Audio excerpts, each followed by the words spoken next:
What we've got here is failure to communicate. Some men you just can't reach. Trouble with Scotland is that it's full of Scots. Things look bad. It looks like you're not gonna make it. And you're gonna get mean. I mean plumb mad dog mean. Because if you lose your head and you give up, then you neither live nor win. That's just the way it is. Your assignment tonight is strategic. You can't give the enemy a break. Send them to hell.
No bar, no pinball machines, no bowling alleys, just pool. Nothing else.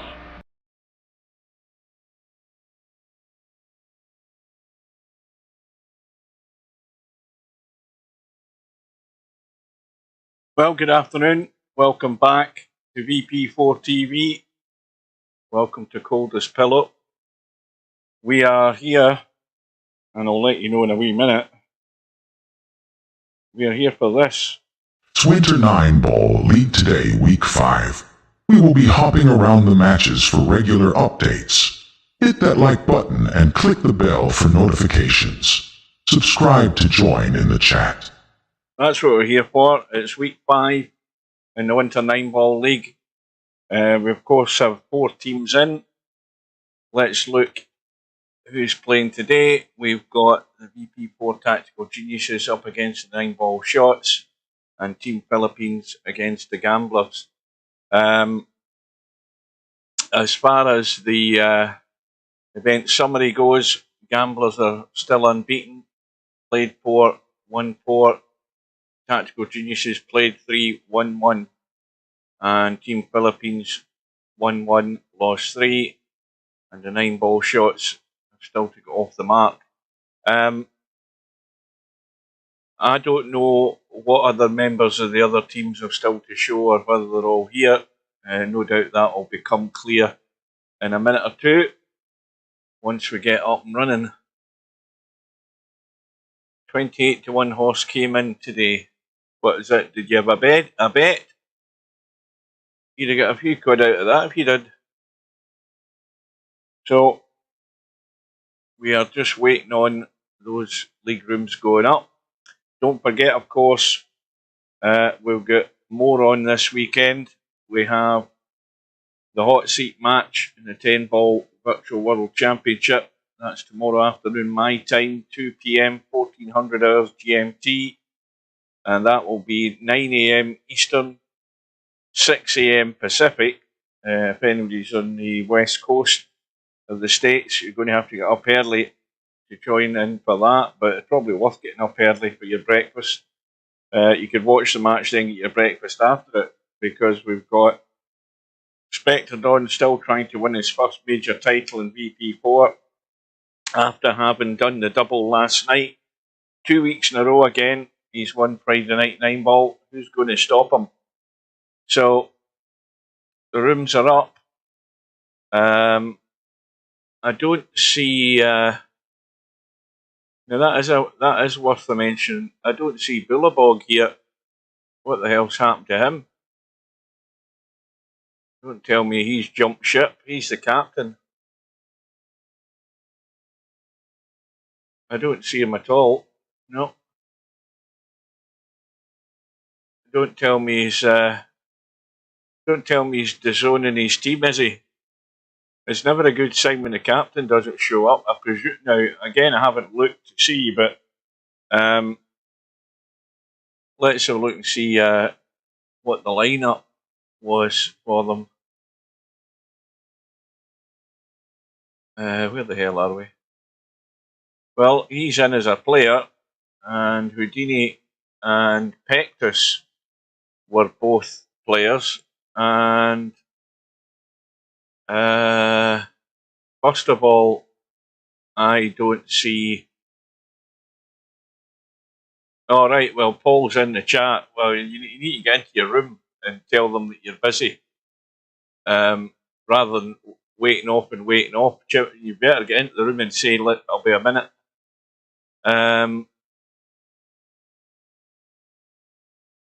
Where's Houdini? I don't see him. Am I just blind? I definitely don't see. Well, Houdini has arrived, so that's a relief. So, looking at the matches, we've got Coldest Pillow up against John Boot, Houdini against Semi Pro, Larry against Vertical Liquid, Mr. Bill. Oh, Bill's going to have a problem there with Bobby Barris. Bobby Barris will be getting a handful of money balls, and Bill might fall foul of that again. And Paul is playing Chimpy, so Paul has a good chance of trying to end Chimpy's unbeaten run. So that's probably the first match we want to go into as soon as he can get his arse wiped and get into the bloody room.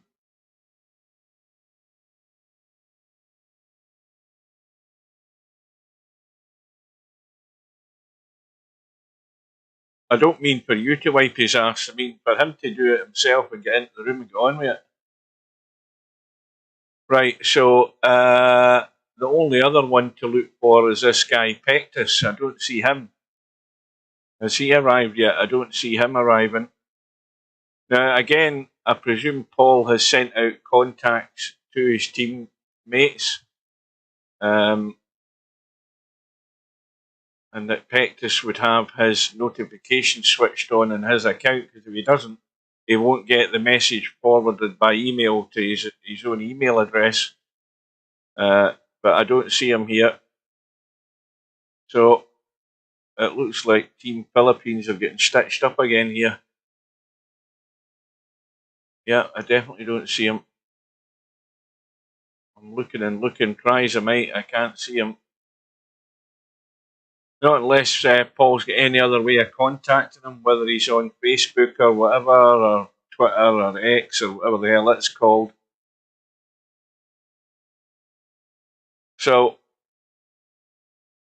well, that match still hasn't started, and that's, there's already 5 minutes gone here.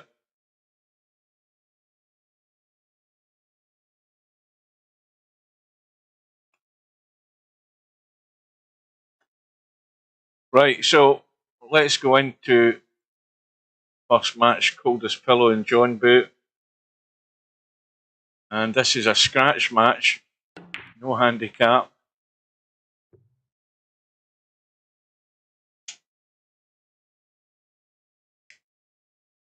And we can also tab to the matches and have them up live.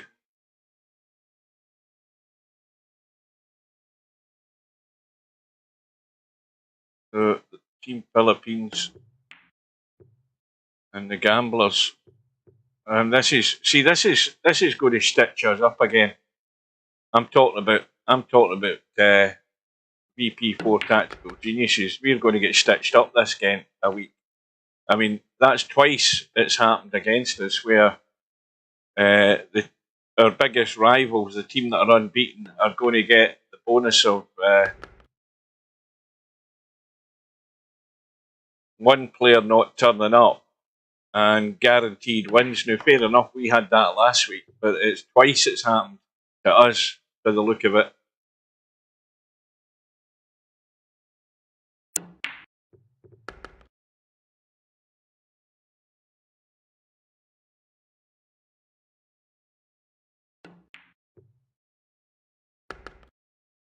And John Boo's off and running. First rack on the board for him. And let's go in, and we can see that Larry is going to be struggling here. As Bill's actually up 2-0, but Larry's given 6 and out to Vertical Liquid, who's already 2-0 up. Semi-Pro's 1-0 up against Houdini. So let's jump into Bill's match.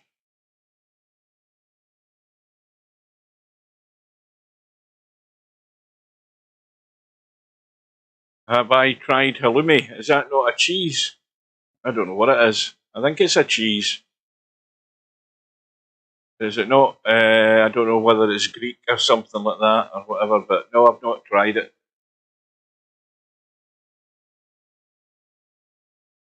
Now, I wonder how many of those racks were Bobby Barris getting a ball in the break. And there's another one going.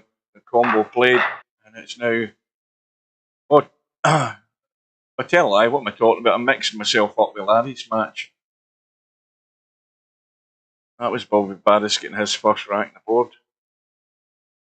It's a white rubbery cheese, is it not? In fact, it always reminds me that... watch the cue ball. It always reminds me as if it's been dropped to the floor and there's bits of dirt stuck in it. That's what halloumi cheese reminds me of. It's as if that before they actually packed it up, they dropped it to the floor and kicked some dirt into it and then wrapped it up. I think that would be a sort of reasonable way of describing how it looks. It does. It looks as if it's been rolled on the floor.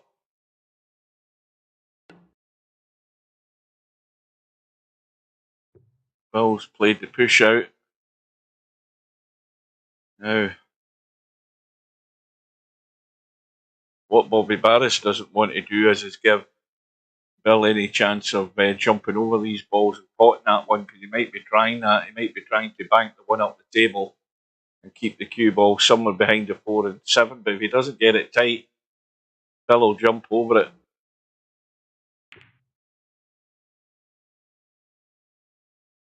Well, he probably will kick between the 6 and the 5. There's a good line to get to that one ball. Big target as well. And he's played it perfect. It's gone in. That was the bonus. Now, if he wants to get crazy, he can play the bank in the 2. Because that's a good bank as well. Although he's not picked that line. Nowhere near it.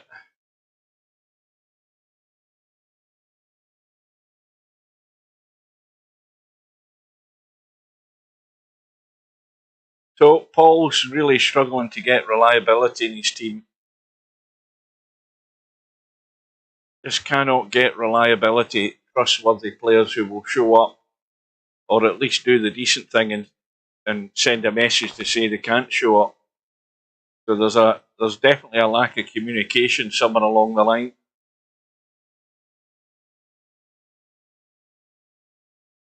which I hasten to add I wouldn't stand for. I wouldn't put up with that.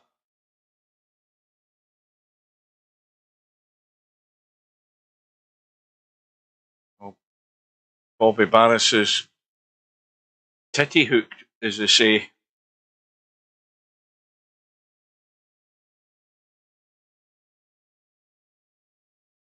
But 5 and out is extremely dangerous.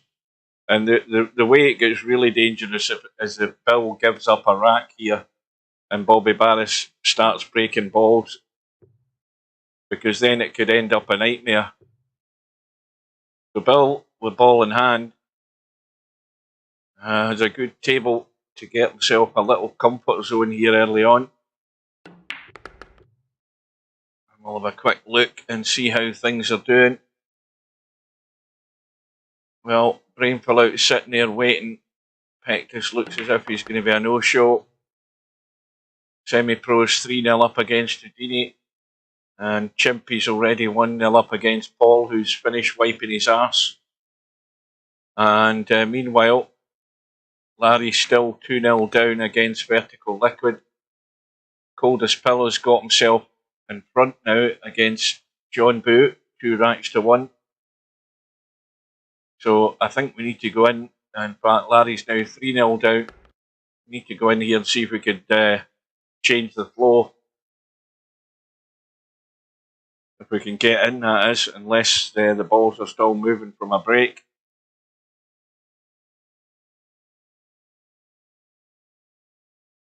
Well, I suppose the only good thing from that is that it looks as if Vertical Liquid, none of his money balls went in, or it would have been 4-0. Oh, now he's got lucky. He's got lucky. Well, first of all, Larry has to hit this.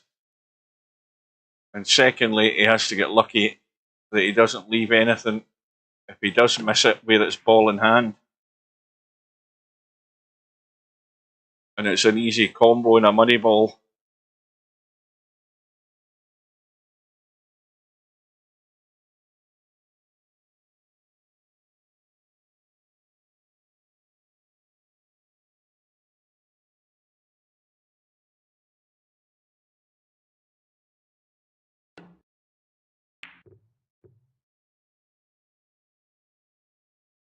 Well, Larry's just got to be patient. I mean, he can roll the 1 into the side. 2 is on. 4 is wide open. And then there's a sort of narrow window to get good on that 5 ball. That's if he's playing it into this corner pocket, of course. Now he could come down the table and play it into the side. He could come this direction, and that's well played. That's pretty nigh perfect. Now, if he wants, he can roll through, play the 6 into the corner. He can hold the cue ball and play the 6 into the side. But he's left it a bit short. See, that needed to go through further. It's just leaving him a wee bit more work to do here.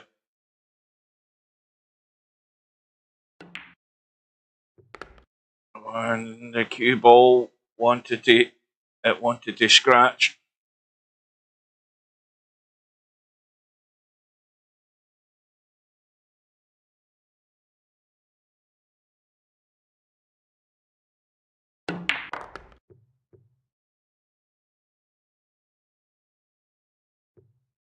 Well, this is still testy. A blind pocket cut and an 8 ball. These are dodgy. Only needs to catch a point here and it won't go in. But he's played it sweet. So Larry's getting himself off the mark. Now he needs his break to work.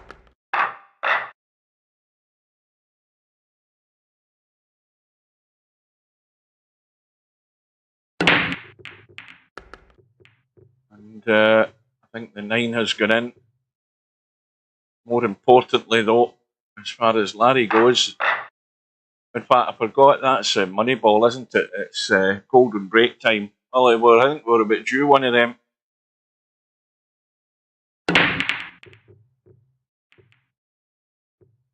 And quickly followed by a dry break. So vertical liquid. Shouldn't have any problem with the one, the problem's the two ball. Two ball blocked by the 4.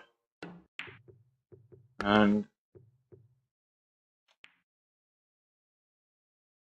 that's a ticklish little drop into the side. Now what he really wants to do is stop the cue ball where he is. That way he can cut the 3 and come down for the 4. Just got to kill it.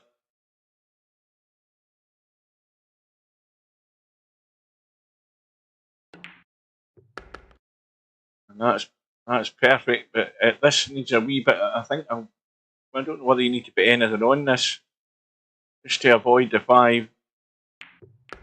Yeah, well, he's bumped to 5, but he's okay.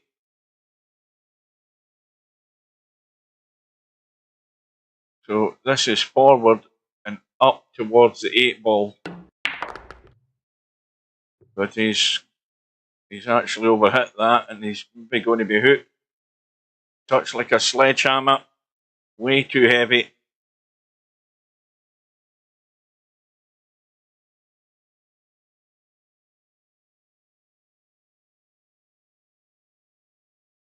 Well, there's ways to look at this when you're getting 6 and out. If it was me, I'd be giving that a smack, because the chances are Larry's going to run out anyway. But then again, at least he's making Larry having to work for it, because again, this is not a gimme, this 5 ball.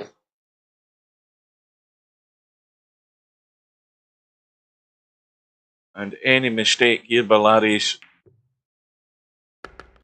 going to be a disaster.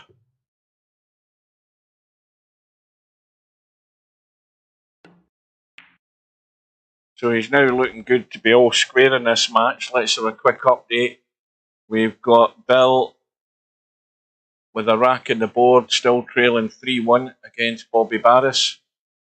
We've got Coldest Pillow, who's a rack in front of John Boot, 3-2.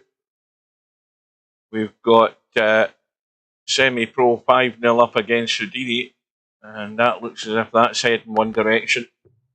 And at the moment we've got Paul, who's 3 racks to 1 up against Chimpy. So Chimpy's unbeaten run is under threat.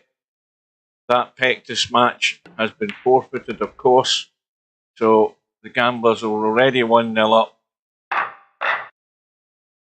Right, let's go in and see if we can jinx Semi-Pro.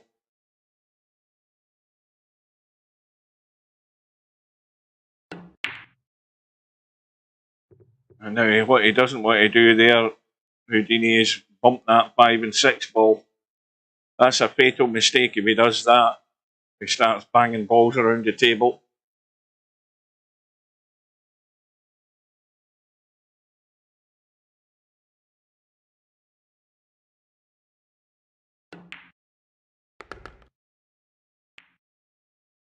And Semi-Pro tried for the little nudge to break them out.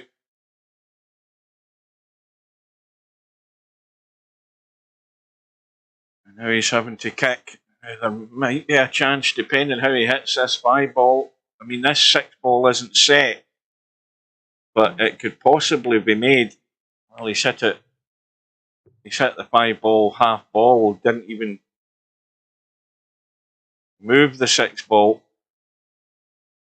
So I suppose this is, since we've joined, the best chance that Houdini's had of getting a rack on the board. And he's got to pot 2 balls. And this is going to be tricky for him.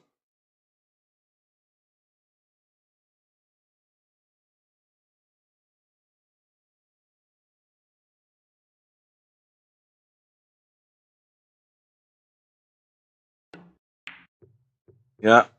Oh, it's gone in. I thought that was taking too much of the rail. So Houdini's off the mark. Let's see how he goes in the break.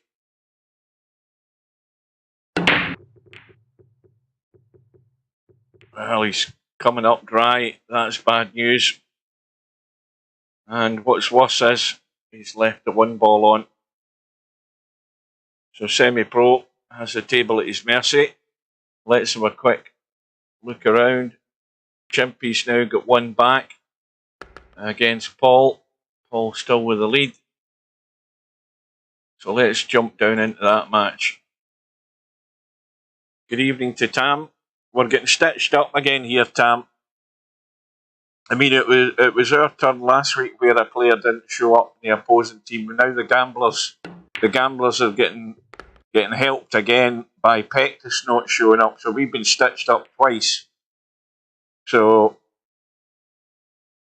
the chances of us making any gain here tonight are fairly slim, regardless of how we play. They've got 3 guaranteed wins. Good afternoon to Mark. And Chimpy misses the kick. And Paul getting last 2. So ball in hand.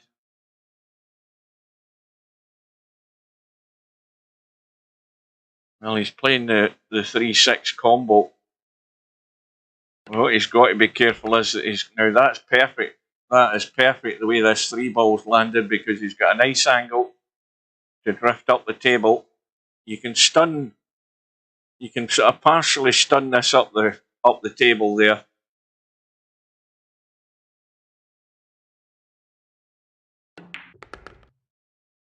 He's let it. Maybe it was too much of an angle, but he's still got work ahead here because obviously the 5's blocked. And I don't know that he can't draw back off that 4 and still be in the 5. I don't think. Let's have a look. Oh, he might. You never know. He might.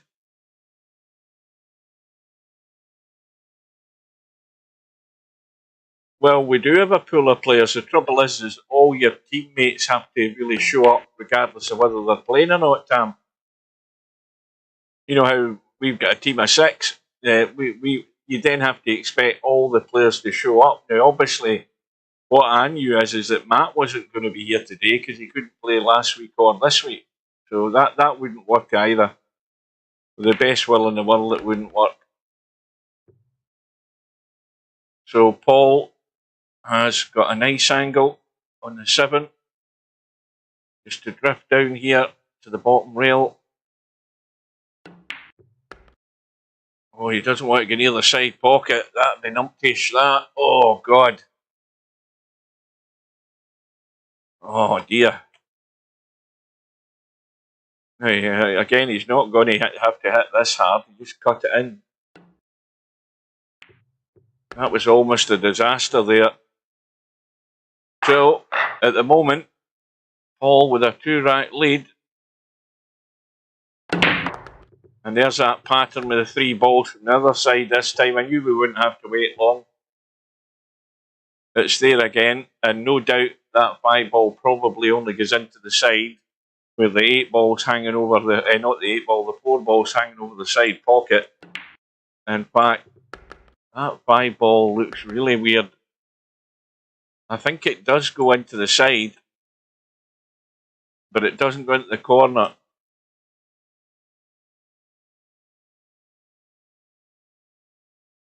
John Higgins is playing his semi-final match tonight. He's got to be strong favourite to win this Welsh Open for the 5th time.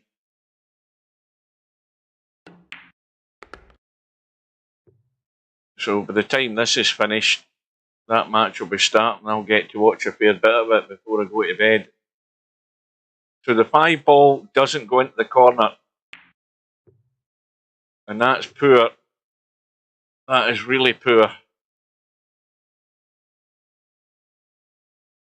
I mean, the one thing he could have done is actually stun that cue ball and kill it behind in the 9. I don't see why he didn't do that. He was perfect for doing that. And this is a gift for Chimpy. Watch the cue ball. Watch the cue ball. Oh, and he messed with the side pocket as well.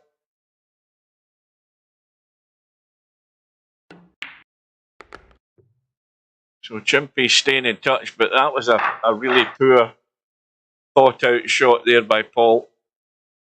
Got to come up with something better than that. You got to make Chimpy work for his win. You can't be helping him back into the match. 3 ball goes in.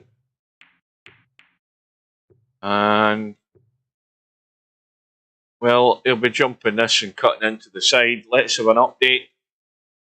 Well, he's not jumping it because he's not having to go over the edge of the 7. Bill would be jumping this every day of the week.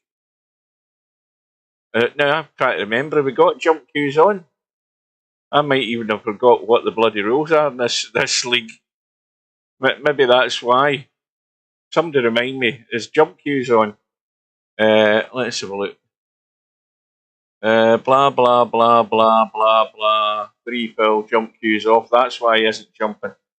I totally forgot about that. Right, semi-pro. 6-2 up against Houdini. Mr. Bill is 5-4 in front against Bobby Barris, but that match could go either way. Larry's 4-all with vertical liquid. That could go either way. And Coldest Pillow is 5-3 up in that match. So I think we could say semi-pros guaranteed another point for the gamblers. All the other matches are in the balance right now.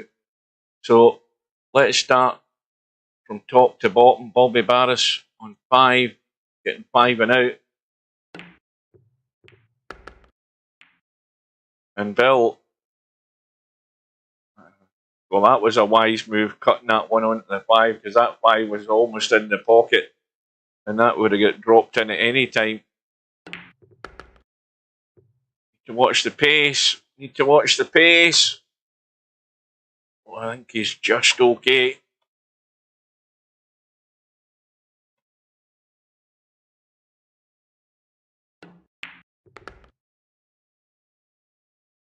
That needs to slow up as well. He's just giving himself a wee bit more work to do here. I think he can cut this and miss the 4. I think but the only other thing you worry about is a 9 ball coming into play. If you try and cut that in and run behind the 4 and come out, this 9 ball's a worry. In fact, he's spun it to avoid going around the corner. Had a bump in the 4, and now it's sort of one of these in-between shots. Cue ball heading towards the 9. Doesn't get the bump in the 9. Could have done with a bump in the 9 there, to be honest with you, because he would have had a better line in this 6 ball just to make it easier to hold for the 7, but he's quite comfortable, and oh, it wiped its feet. But it's gone in.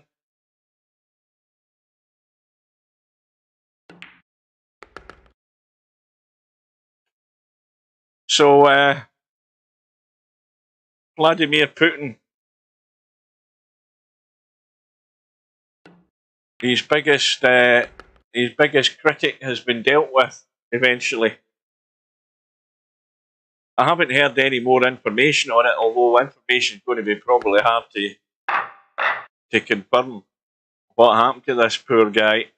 But sooner or later, Putin was going to silence anybody, and even the protesters that were out laying flowers and stuff, a lot of them were arrested as well.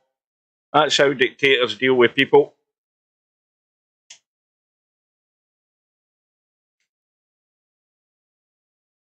And the only way dictators come down is really through the people themselves. And I think either the Russians like him too much, one of the two. But that's generally the downfall of most dictators. It's when the people decide at the end of the day.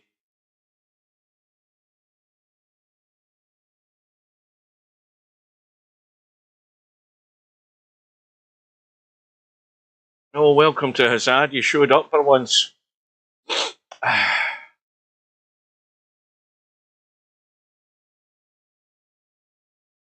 You're still bloody half an hour late, so that's no good.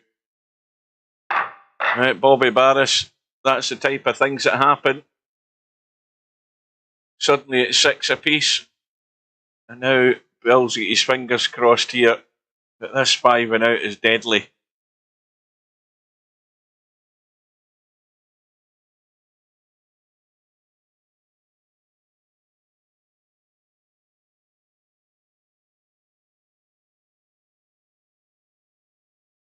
I don't know what Bobby Barris is apologising for. What, can he hit the balls or what?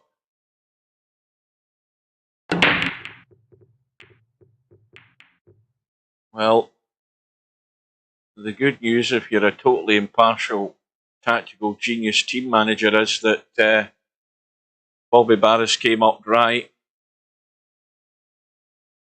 Bill's got problems ahead. Although, if he gets the 1, 2 and 3 ball and gets the right angle in this 4, he can get a nudge and bump that 7 and maybe push the 5 towards the pocket.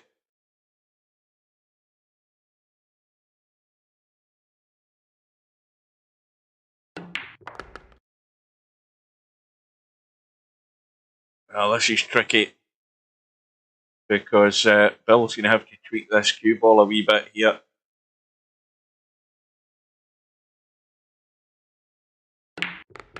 Well, he's went for the bump on that shot. I don't know whether that's... well, I mean, he's got a fairly straightforward billiard here, but then again, he doesn't know where the cue ball's finishing and doesn't really know what's going to happen to the 4. So he's decided to duck.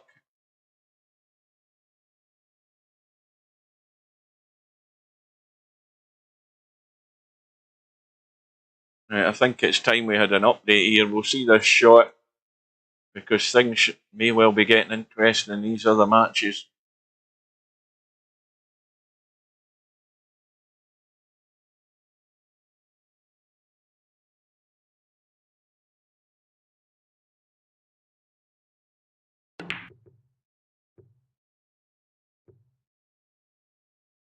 So Bill's got all the work to do. The 5 ball goes past the 7. At best, he would have a 6-7 combo.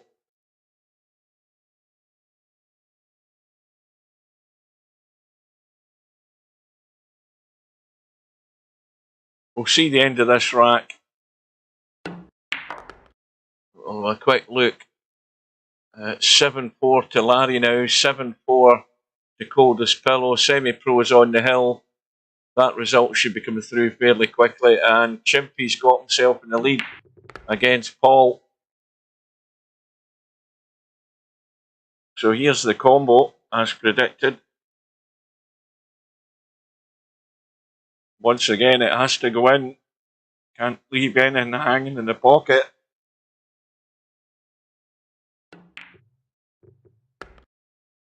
And it's gone in and he's come out good.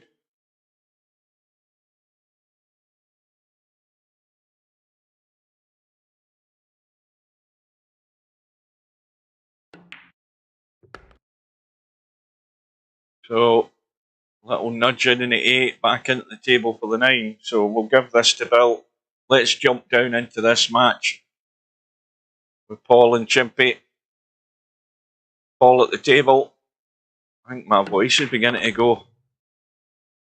Now that needs to miss the 7.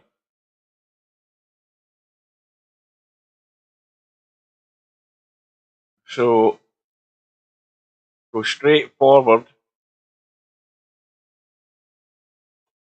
Yeah, straight forward. Just roll through a couple of inches. 7 into the side. Now, you didn't have to do that. Now he needs to watch that side pocket. Playing this up table. I think he's a bit straighter. I think he's fine. So just the 8 ball to tie the match back up. And there's the result come through as expected. So it's 2-0 to the Gamblers. 1 ball goes in, 7 ball goes in. I think it was the 7.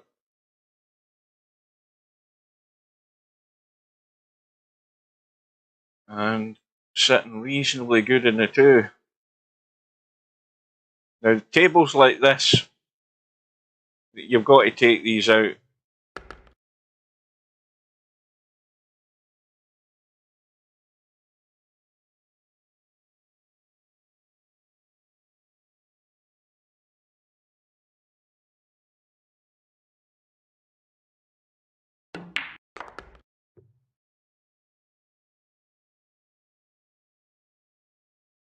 Well, you're always going to take a hit when you're giving away such a heavy handicap.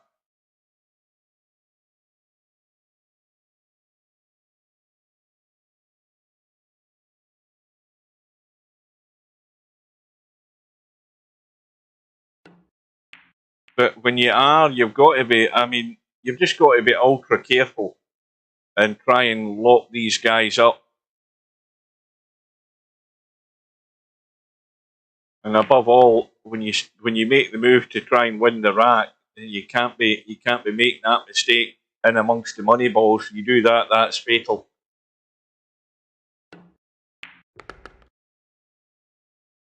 So Paul gets himself back in front. So now another update, and Bill with still a slender lead against Bobby Barris. That could turn on its head very quickly. Larry's 7-5 up, and again those 2 matches are very finely balanced. Anything can happen in them.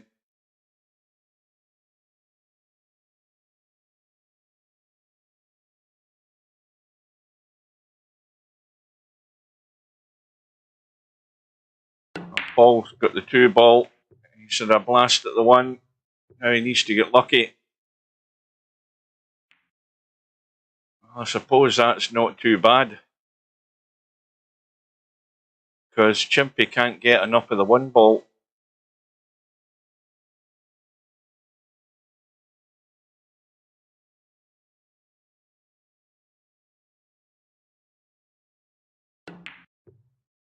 That's a good shot though. That's a very good shot. 3-6 combo. He doesn't want that 3 ball to run into the too close to the 5, and that's fine.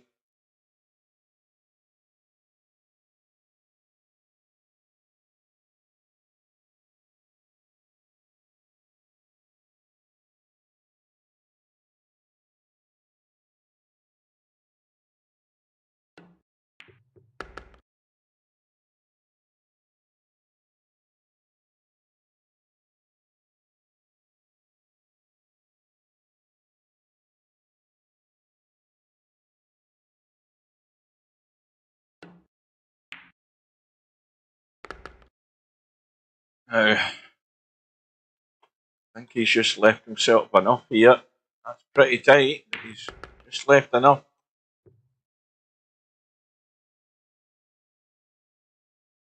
Looking very likely it's going to be all square again. Chimpy, however, will be breaking. A quick update here will give him that rack. And Bill, 7-6 up now. Bobby Barris is still there. Still 7-5 to Larry.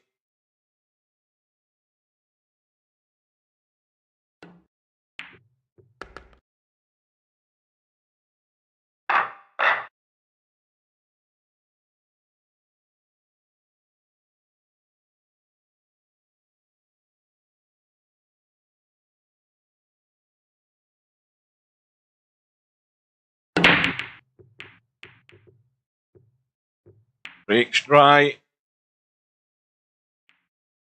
Dodgy 1 ball to start with here. Does that 1 go? Oh, that's very tight. That's very tight, that 1 ball. That's touch and go.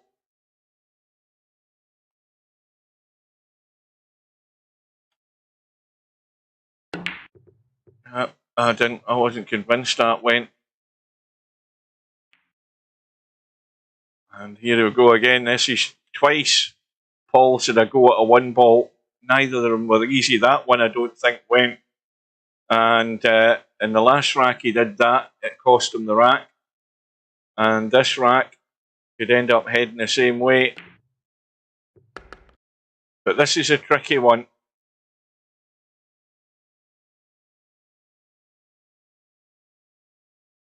There's a lot of traffic in the way here that can obscure this 3 ball, and a lot of traffic that could prevent the cue ball getting up near it.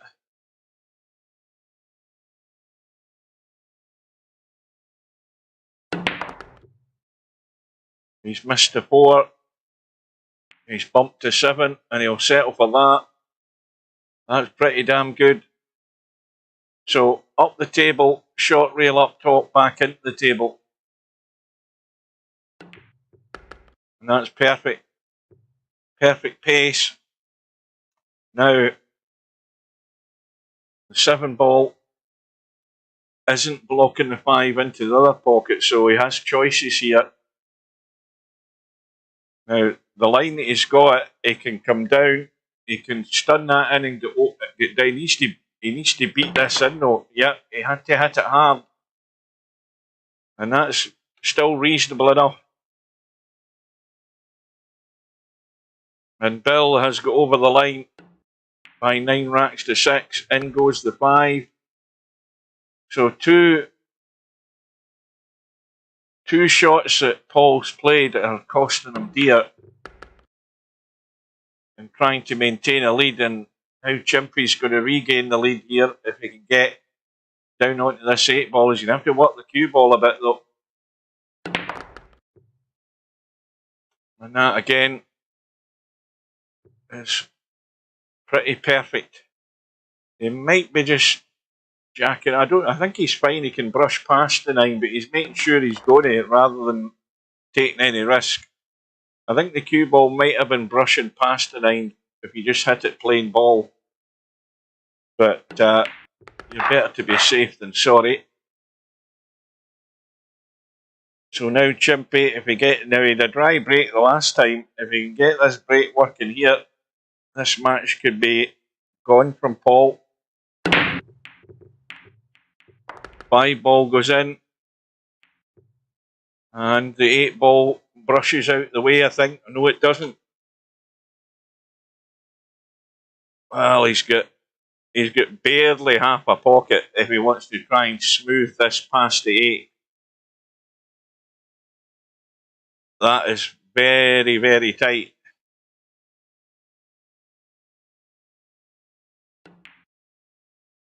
And he's used all that space and squeezed it past. That was excellent.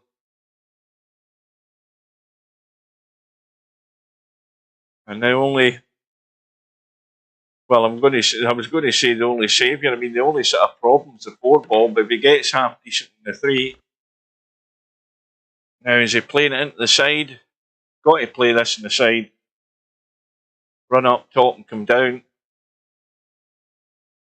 This big area here to get into.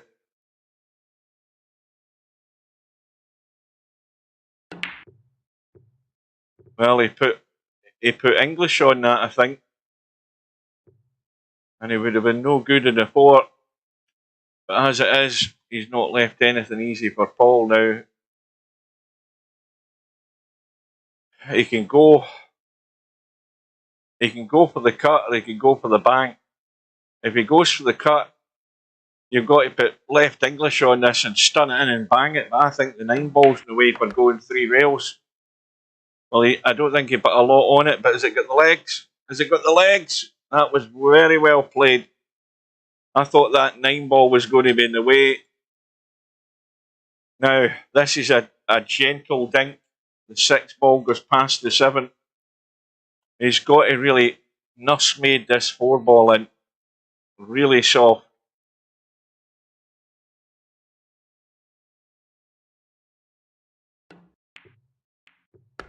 And even that was too heavy. And now it's a big testy cut in the 6. How's his nerve?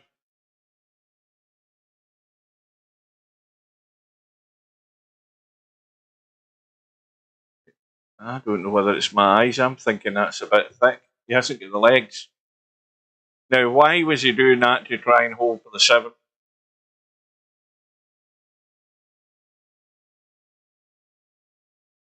And this will chip in.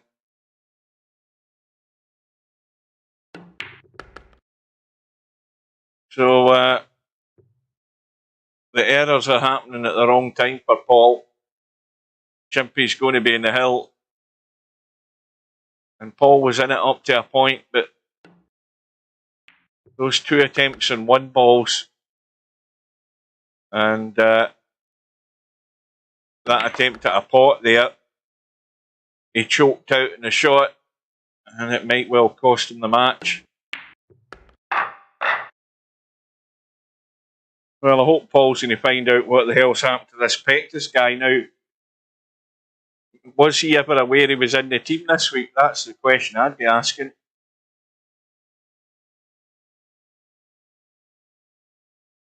He certainly was nervy in the 6th. That's the one thing you can't be when you're in a position to stay in the match. You've got to hold your nerve.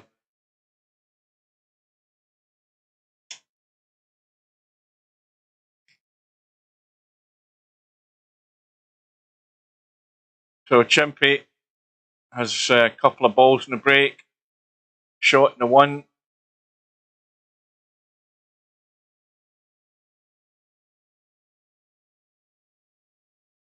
Now I think he's got to. Is he trying to drag this in? I think he's trying to drag this in and just spin it. Yeah.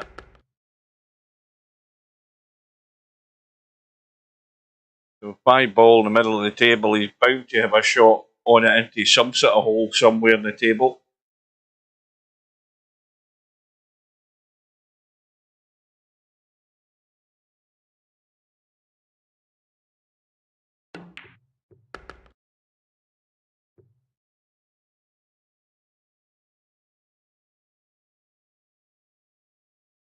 I don't think he can be any more ambitious than have a decent shot to play the combo here.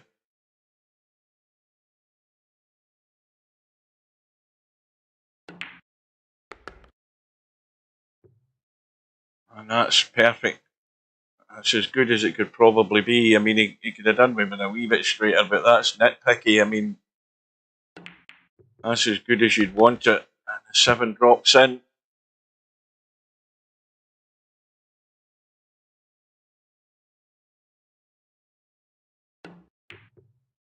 Oh dear. But he's going to get lucky, or is he? Well, Paul can overcut this and try and use this 9 ball and 8 ball as cover. He can overcut this to the short rail, cut it to the long rail, let it drop onto the short rail, and try and use this 9 ball or 8 ball. And I don't think he's going to get either, but that's pretty damn good.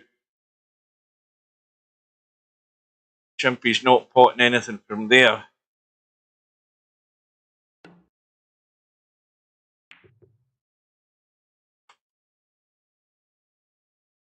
And this is not great as a bank, because you've got to make it, you've got to cut that to the rail. You've got to make the bank. There's nothing dead set here. But he's got to go for it. He might as well. And that was well done. How's his luck in the 8 ball? Pretty good. So he's going to survive at least 1 more rack. But he played the right safety.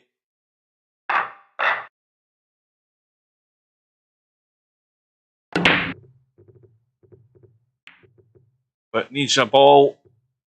I don't think he's getting it either, but he hasn't left anything on. Or has he? No, he hasn't. Right, let's have an update. Well, the second matches have started. We've got Bill with Vertical Liquid getting 6 and out.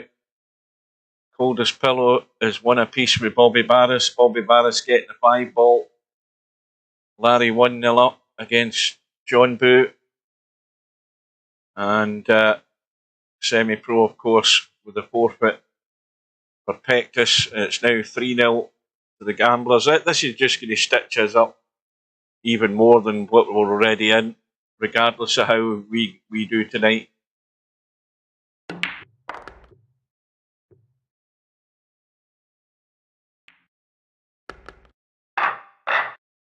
I heard the ball dropping there. We're Hill. We are Hill.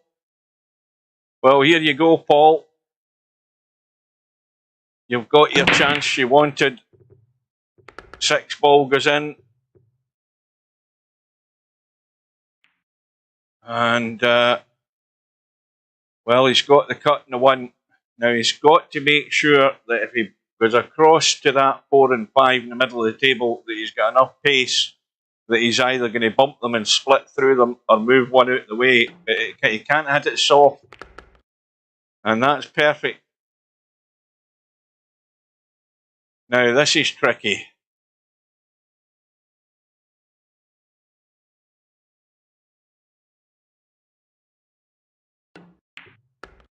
And he's avoided the bump in the 7. That was crucial. And now this is just a simple roll through. And just let it roll through a couple of inches. And make sure you pot the bloody ball. Don't bottle out in the pot.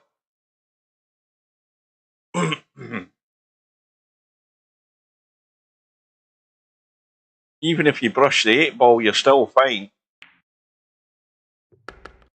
Now, how do we keep things simple here? Well, this is a stun into the side. You've got to play the shot. You can't just choke on it. And that's stunned a bit too much, but he's got loads of room to work with here. Loads of room. So down onto the rail, back out. Anywhere up the table. Shot in the 7.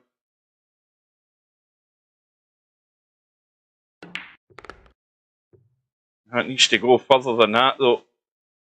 That needs to go a lot further than that. Well, now it's the cut. And at best, if you're going to take what you've got, take your medicine, you've got to just try and get across and below that 8. You can't be trying to do anything get above it, I don't think. Just let it cut and don't bump the 9. He is digging in. Here we go. That's doomed to failure.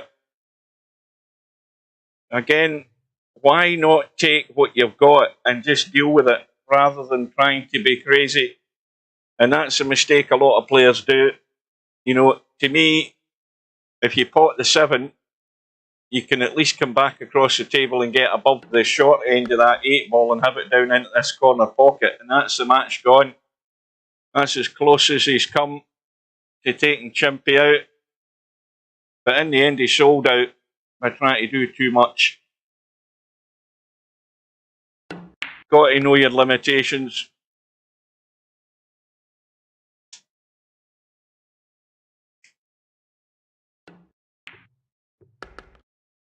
So Chimpy remains undefeated. And you won't get a better chance of taking him down, Paul, than what you had there. But you didn't play the right shot, in my opinion. You've got to play the... You've got to take the risk of bumping that 9. I mean, that might not have worked either, but to me, when you start jacking up and trying to do heroics with the cue ball, it generally isn't going to come out in your favour at the end. So now, it's 4-0 to the Gamblers. These round 2 matches, we've got Bill 1-0 up against Vertical Liquid, Coldest Pillow into the lead against Bobby Barris, and Larry 1-0 in front against John Boo. And the round 2 matches, we've got Houdini against Chimpy. Houdini getting 6 and out. And that last match, Paul against Brainful out, just about to start. So let's drop in and see how Bill's getting on.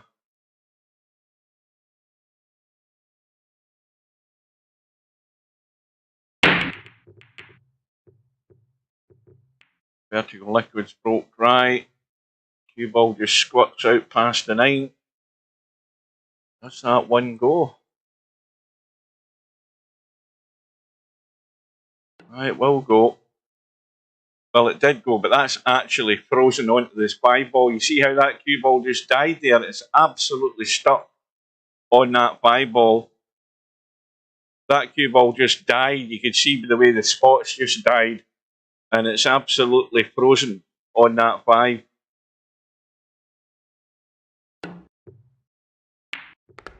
Well, that was a good kick bank there. Just a pity it was the 1 ball he was trying to hit. So Bill, the ball in hand, the first problem is negotiating the line that will take him down onto this 2 ball.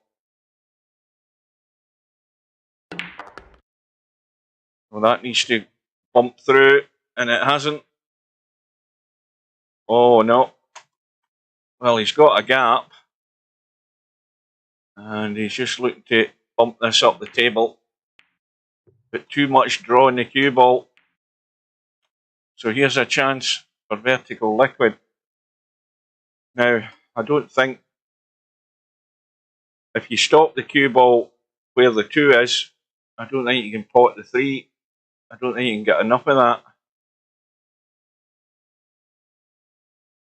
But has Houdini left the building?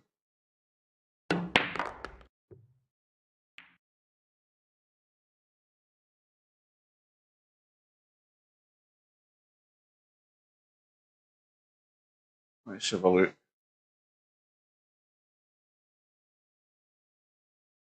Oh, there's Pectus arrived. Jesus Christ, he's appeared. Well, that's a lifesaver. It could be a lifesaver. In fact, is Pectus not gratis now? Don't tell me it says he's a champion. I thought he looks as if he's gratis there.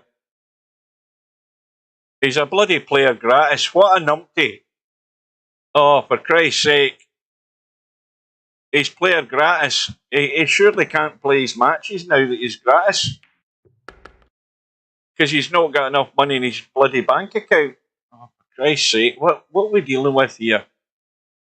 I really feel for Paul. Dear me. Oh, God. Well, somebody tell the poor guy. Somebody tell him.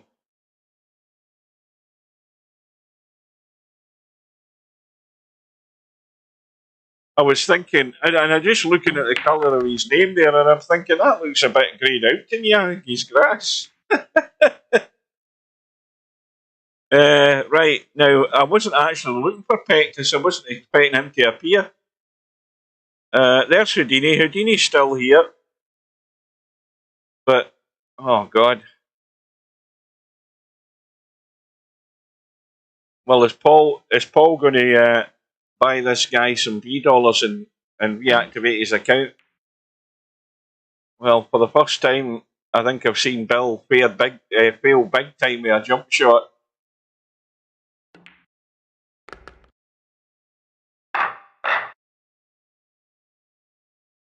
Let's leave the room.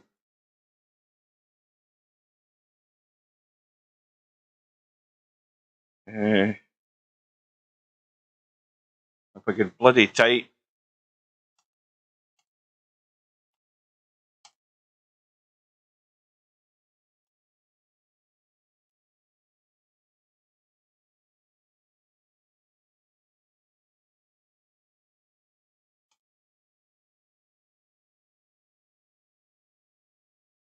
Wonder if the guy speaks English.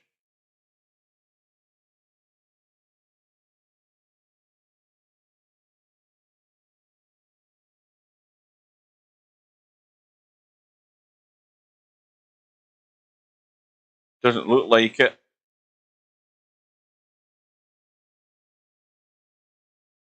Where the hell's he gone?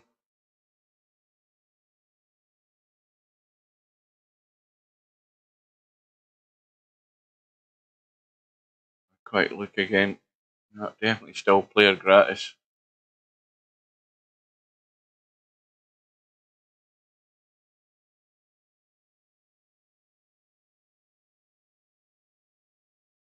Now,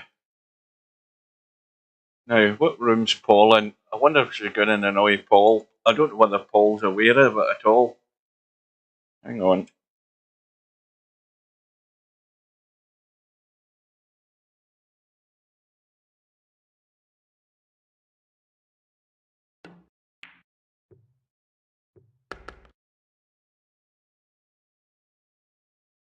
I'll wait till he's finished at the table.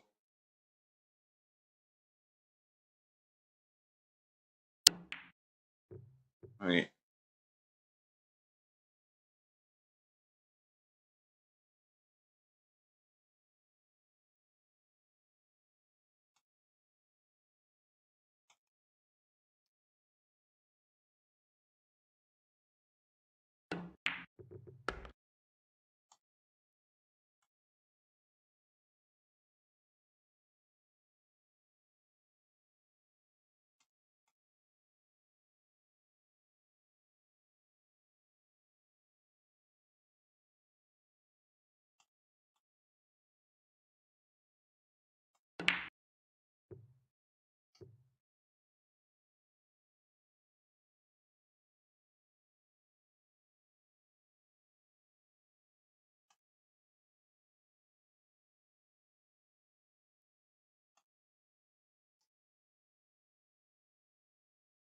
This is a shame, isn't it?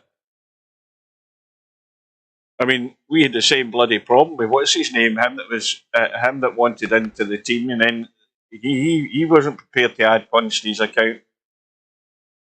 I mean, these people must be really bloody poor if they can't dig up $10 for God's sake.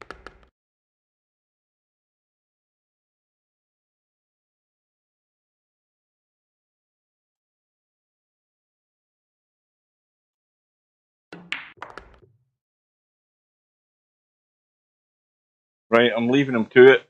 I don't even see why I should be getting involved.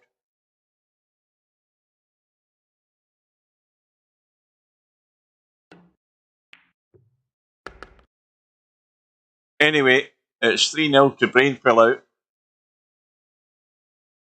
All with a chance to rescue one rack. Let's have a look. And look at the matches. So Pectus didn't respond in the lobby. So I think he's only here to keep people company. Yeah, and if he doesn't get any funds added to his account, he's going to forfeit that last match as well. Meanwhile, Bill finds himself 4-1 down against Vertical Liquid. Bobby Barris is 5-3 up against Coldest Pillow. Larry's 5-0 up, so Larry's looking good, but these two matches here are in jeopardy for the Tactical Geniuses. And poor old Team Philippines, they're down the pan, I'm afraid. That's the best way to describe that. They're up shit creek without a paddle and without any V dollars.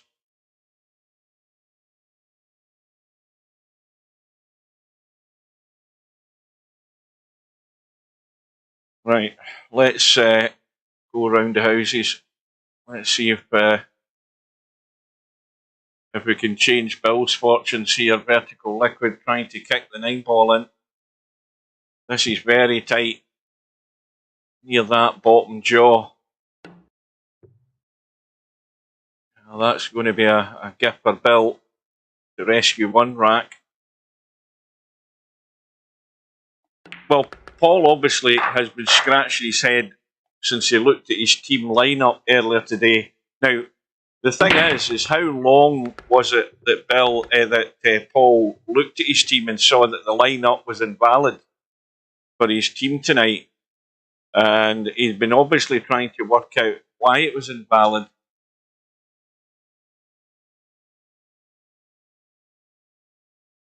So, if you're a team captain and your lineup was good when you set it, that's fine. If you check your league team lineup during the week and suddenly one player shows up as invalid, now if that was invalid, I would imagine it would have to have been invalid on the day that he picked his team, and it wasn't showing as invalid. But he said to me in the chat there, I think, now I don't know whether that's and that's another ball in hand 2-9 combo. What the hell happened there? Ah, he was playing 2-9 and he forgot the 1 balls on the table. Well, there's an umpty mistake from Vertigo Liquid. Forgot the 1 balls on the table, got excited with the 2-9 sitting together, plays the combo and forgets the 1. No, he was saying it wasn't showing as invalid. Is that what he said to me in the chat? Maybe I picked him up wrong. Where's the cue ball going?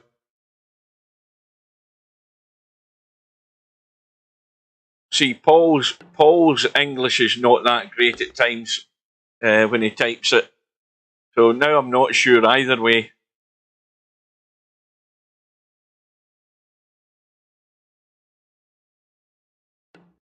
But anyway, regardless of that, at some point, Pectus has went out of funds.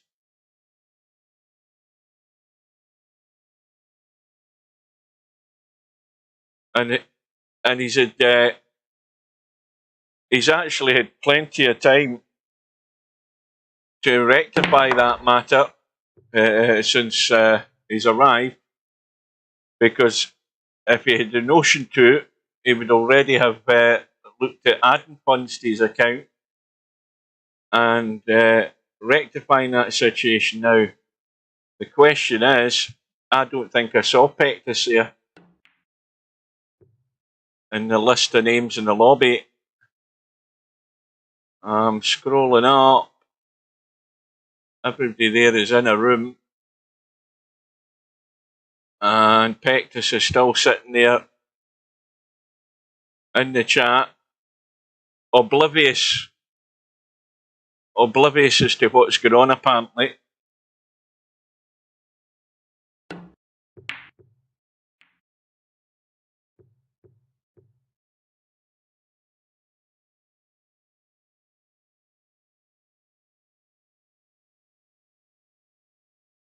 I think the one thing it doesn't make clear on the leagues, and mind you, most of these guys don't read the information on the league page anyway, but what it doesn't make clear is that in order to participate in the leagues and over the league season, however many weeks that's going to be, you must have enough funds in your account in order to make the payment for playing the league that week if you're in the team.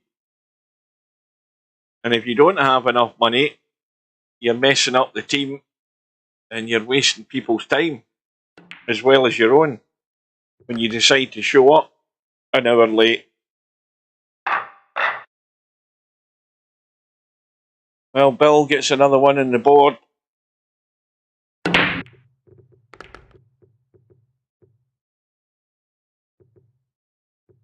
What the hell team are you in, Bedhead? I don't know. There's that many bloody...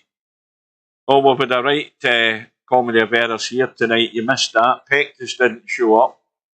Houdini was late for Team Philippines. That cue ball's going to scratch, is it? It's going to spin in? No. And when Pectus eventually did show up, the poor bastard hasn't any money in his account, so he can't play anyway. And he's not acknowledged any reference and advice for him to top up his account, because he probably doesn't know how to. And Paul's busy in a match, and I don't know whether Paul's communicating with him. Well, I think that's partly to blame as well. I don't know what the communication's like between Paul and his team, whether he sends messages out to them. But like I say, going back to the league information, it should be written in bold red text that you must have money in your account, like the amount you need if you were going to play each week over, say, 12 weeks. So that's 12 times $50 each week. You must have that as a minimum amount in your account. And that's provided you don't enter any tournaments during the week as well. But you must have a minimum amount of funding that would allow you to be actually valid to play. Because if you don't, you end up doing what Pectus has just done. And that's not a bad effort from Bill.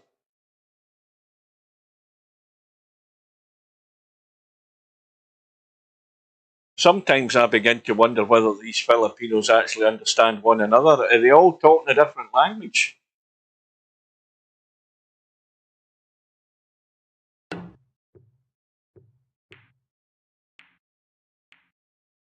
Right, let's have a quick refresher here. John Boo has a... not John Boo. Larry has a 6-2 lead against John Boo. Coldest Pillows back all square with Bobby Barris. Bill is back to within 1 against Vertigo Liquid. Chimpy's 4-1 up against Houdini, so that's in the bag for Chimpy. Houdini's getting 6 and out. Needs a major turnaround here. Houdini needs some balls in the break. Brainful out is looking very good against Paul, and I think the world is crumbling around the Filipino team.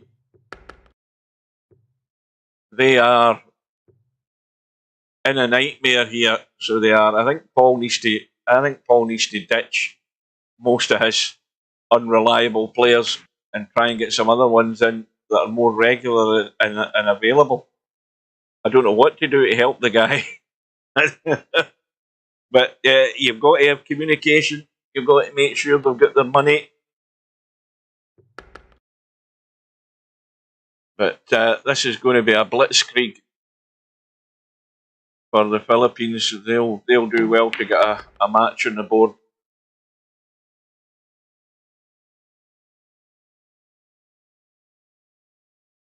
Oh, that's what I meant to check. Is he still sitting there? Yeah, he's still sitting there. He might as well go home. Now, the other thing is, if he actually has added funds to his account and he thinks he's okay, if he hasn't shut down VP4 and come back in, he'll still be showing up as gratis. But, like I say, I'm not going to get myself involved anymore. I'm going to let them sort that out between them.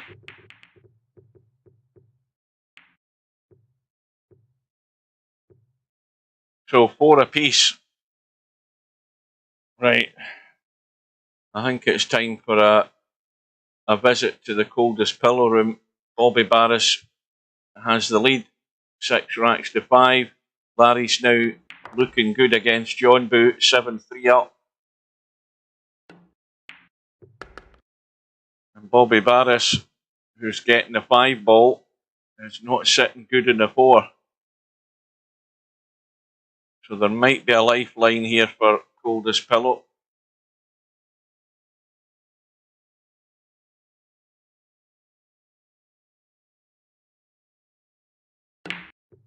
But in goes the 4, and the 5's going into the side. That was a good shot. Well, it might be. It's in between shots here, this 5 ball. This is neither here nor there, but I think he's going up top.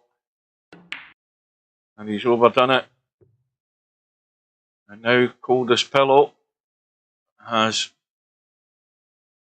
he's the wrong side of the 5, and he's got to avoid collisions up the table like that. That's what he had to avoid.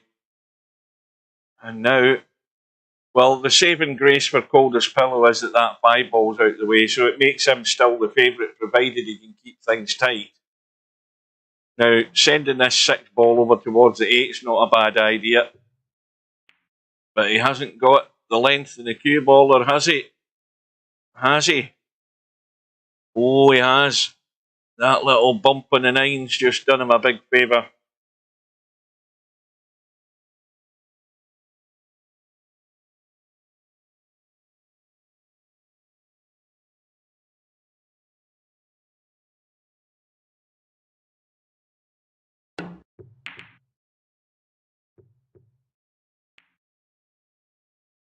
Well, I suppose I would settle for that, because again, it's making coldest pillow having to work for this.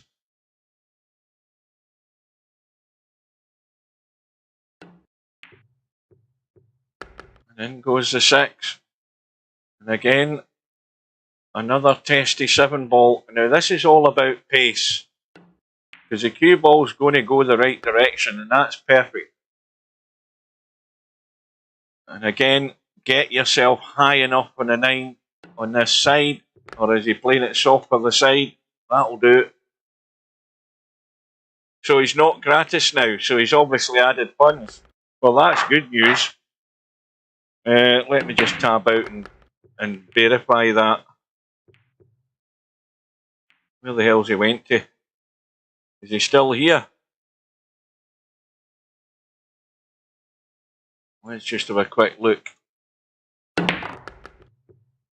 Well, that's good. At least he's worked that out.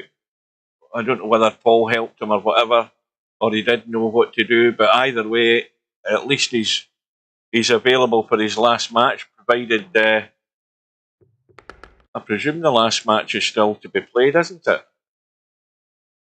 Where are we?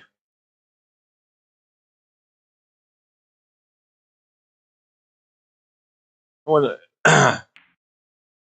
aye, because we're only in round 2, aren't we? I was panicking there. I'm thinking, where the hell is it?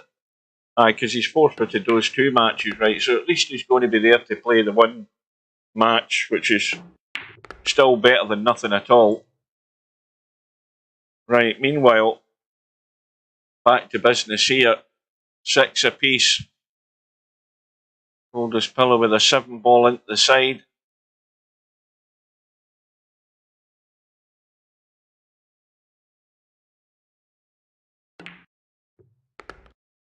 And that's well played. Now, quick look at the 9. Simple enough drop into the side pocket to regain the lead.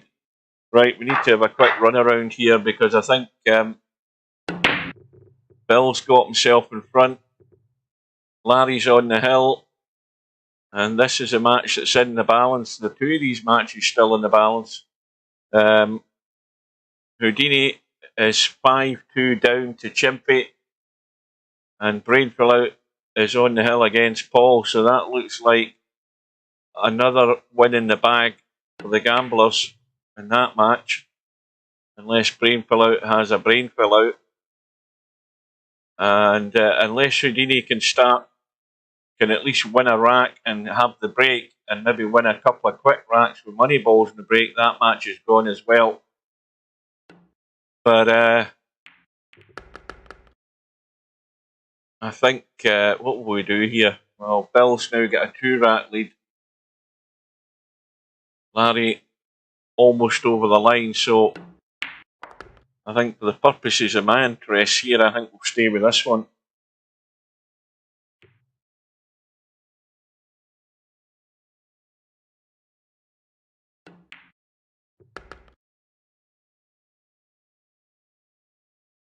Now, ideally you want to cut this and bump the 6. Perfect. And that's pretty good as well, because I think you can draw straight back off this 5.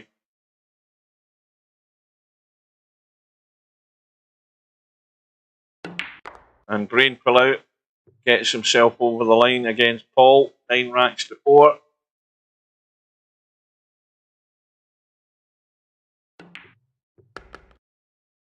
But I really do think Paul needs to have a shakedown discussion with his team. I think he needs to lay down the law here and get guys clear in their mind what's expected of them. Make sure you get enough money in your account. Make sure you show up.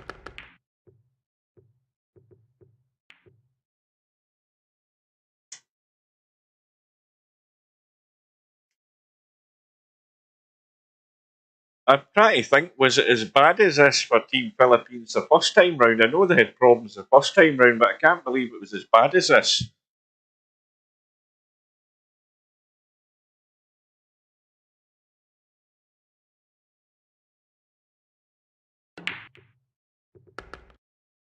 Bobby Barris plays the bank.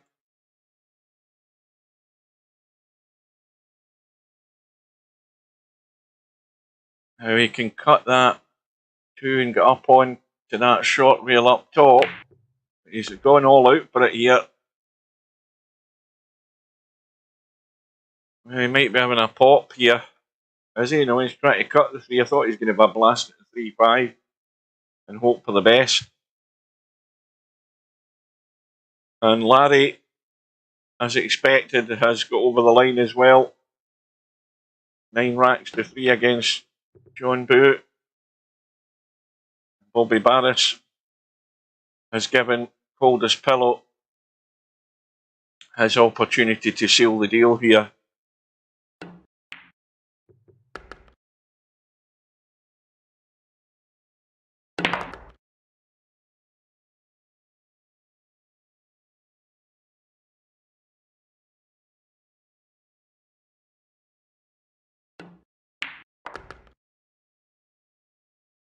And that will do nicely. So unless there's a major disaster here, this is another one in the bag for the tactical geniuses. Right, let's leave the room. That result confirmed. And now we'll have a quick look at the scores. It's now 5-0 to the tactical geniuses. Bill and Vertical Liquid still in the balance. 6-5 to Bill. Chimpy. Now Houdini's had a quick 2 racks here. It's now 5-4 to Chimpy. And as I say, that's what can happen. As long as he can eventually get a rack and get a break, maybe a money ball going in, that looks very likely that may be what's happened. So Semi-Pro off and running in his final match against Paul. Paul getting the 8 ball, but that's an awful lot of work to do to get to the 8 ball against Semi-Pro. So Paul's got his work cut out there. He's got to play pretty flawlessly to be getting racks off Semi-Pro. This looks very likely to be a whitewash tonight, unless Pectus can pull something out the fire in his final match, provided he hangs around to play it. But this could be very interesting here. Let's jump in.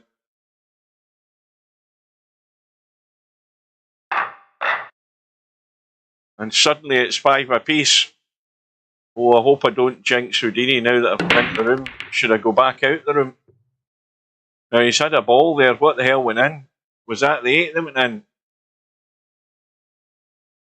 Oh no, it was a 2.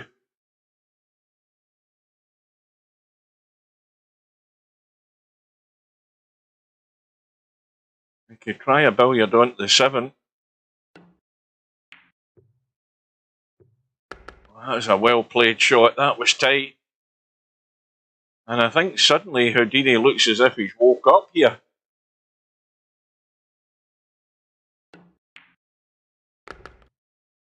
Suddenly Houdini looks as if he's actually focused. Hang on a minute. We could be in business here, folks. Oh no, disaster. No sooner have I made that bloody comment than he's ballsed it completely up. Oh, I mean, now you've got to feel a proper numpty doing stuff like that, haven't you? Really, you've got to feel a proper idiot. I mean, now he needs to get really lucky, and he hasn't. Oh God, I think I'll get out of the room. I think I've jinxed the poor guy. He was doing so well there, and then he plays a total numpty shot. All you have to do is make sure you brush through and get that ball out of the way. Whatever you're doing, you're always going to have a shot in the 5. And he chokes up on it. Oh God. And that was from 5-2 down as well. I'm dreading why I went into the damn room now. Oh dear. Oh God. And now it's 7 apiece with Bill and Vertical Liquid. That match could go anyway. Now do I go into that room?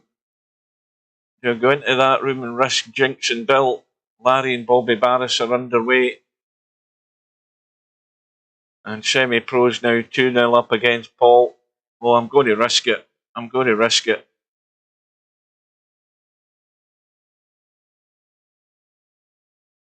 So Vertical Liquid getting 6 and out. Well, the big test, even if he pots the 3, is potting that 4 ball and getting up this table onto this 6, because that 6 ball looks tight to me on the rail. Well, it's not far off it. And this 8 ball could be very dangerous if he ends up trying to come down this bottom end of the table on the short side. He's got the bump and he's got the shot.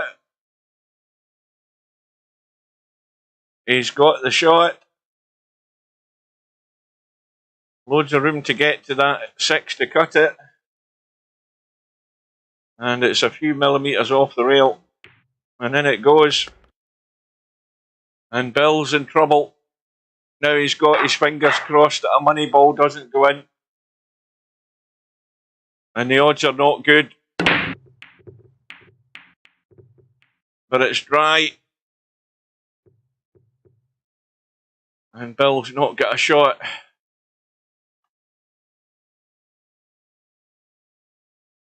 Well, he can try banking the 1 ball that way to sort of round about there and sending the cue ball down towards the 5. He's checking the cue ball up.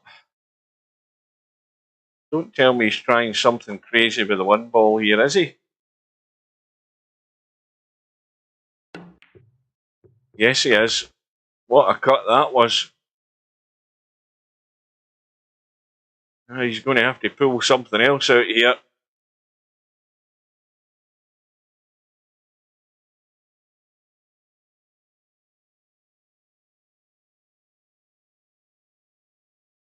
Well, any wrong move from Bill here could be fatal. And that's not a good move. The 8 ball hanging over the pocket. And a dodgy 3 ball. Now, what does he do? Does he play the cut or does he bank the 3 down towards the 8? Now, this 8 is over the pocket. But it might not be a bad idea to try and move it. Because he's got to play some shot to get anywhere on this 4 ball. That needs to keep running. Now what do you do?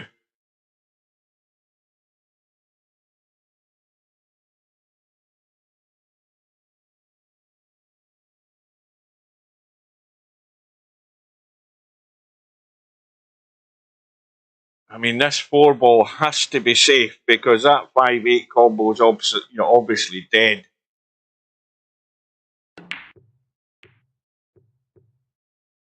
And it should be all over, folks. Bill went all out for it.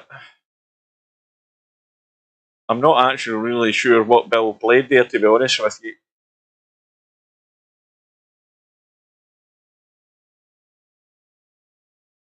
Well, this doesn't look a big ask, but at worst, you can have a simple little gentle billiard onto that 8 off the 5 if you just roll through, or you could play a little slight stun.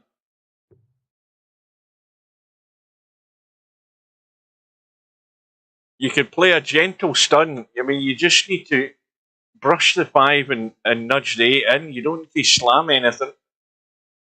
You don't need to do anything. This is lined up perfect for a little brush onto the 5 and a little nudge in the 8.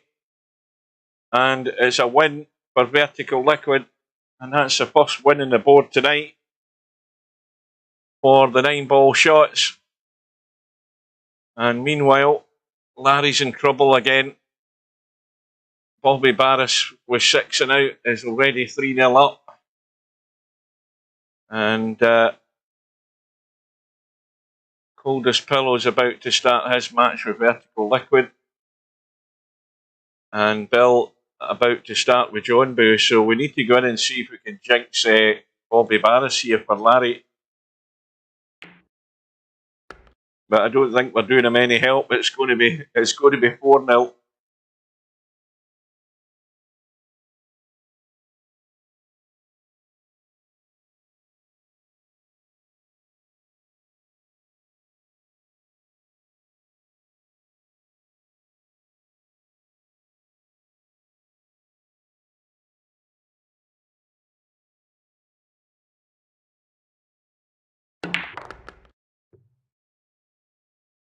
Now all he had to do was roll that in. The fact that he starts running the cue ball around, anything can happen.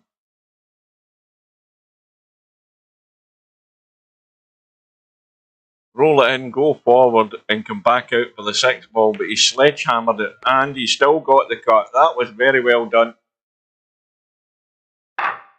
And 4-0 it is.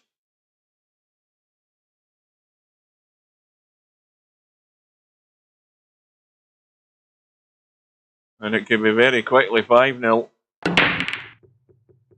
Oh, the 8 ball thought about it, but it's dry. Larry's got a shot in the 1, and he just needs to come back 2 or 3 inches for the shot in the 2.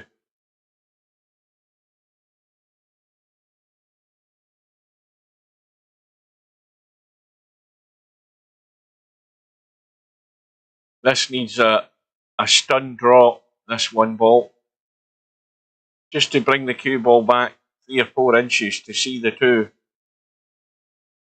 But Larry's lining up going forward because he's actually, in fact, I didn't think he had that angle. He had the angle going the other way, and he's just got past the 3. That's why he was putting top on it. I was wondering why he's putting top on it, and he was actually slightly to the left of that 1 ball, which actually wasn't a bad angle to work with. It was just about judging the pace. Well, this is where players like Larry and anybody who's given 6 and out or 5 and out, this is you getting to the point where you can't afford to make an error. If you do, you're definitely doomed. You're in amongst the money balls within the space of a couple of shots. That needs to miss the 5 or brush it like that, and that will do nicely.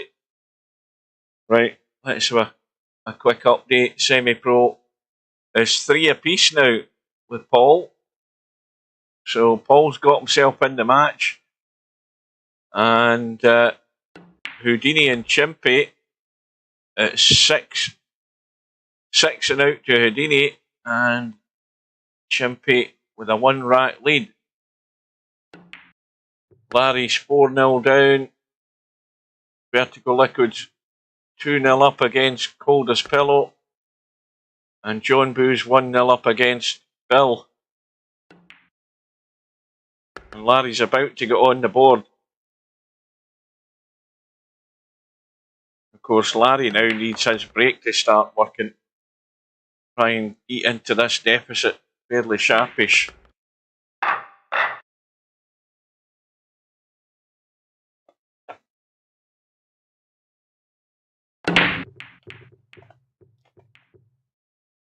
Now, the one thing I would just... Why is... well, of course, that other match is still to finish it before I think Pectus will get a game.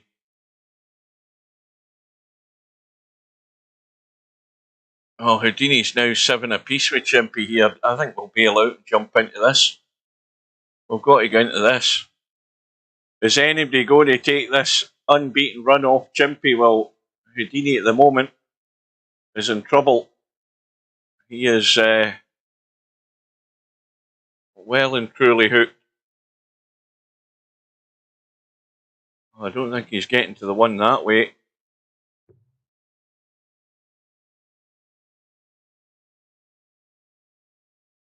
So Chimpy gets his reward, ball in hand, to try and get to the hill. And there's a bit of pressure in Chimpy here because, again, he's in exactly the same position. He cannot afford an error at the wrong time.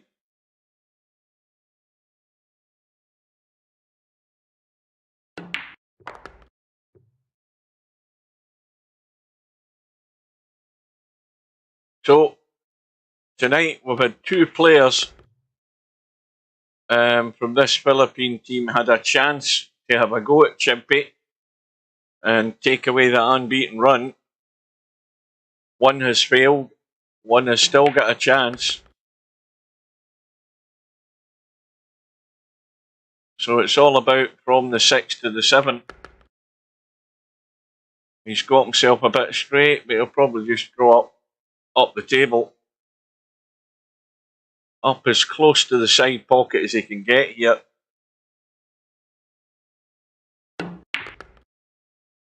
And that's perfect. Couldn't have put it any better with your hand.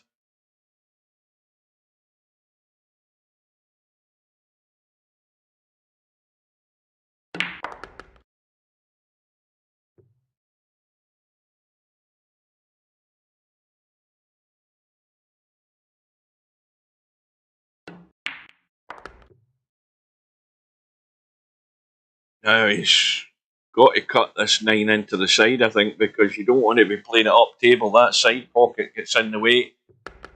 So Chimpy's going to be breaking for the match. Is there a final twist in this match yet? You never know.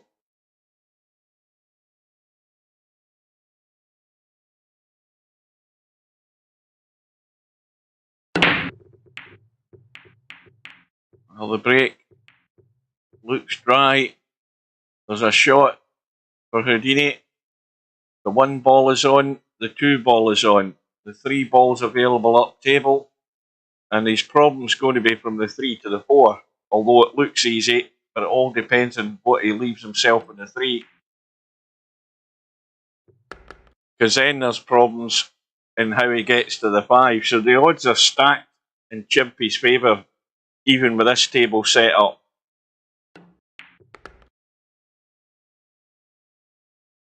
So he's going to cut it in the side, run up to the top rail. Doesn't want to... I think he's going to be well away from the 5 ball. He's digging in here a wee bit. I think he's worried about the scratch also. He's got to be careful of that. No, he's gone up top. That's a great shot. That was brave.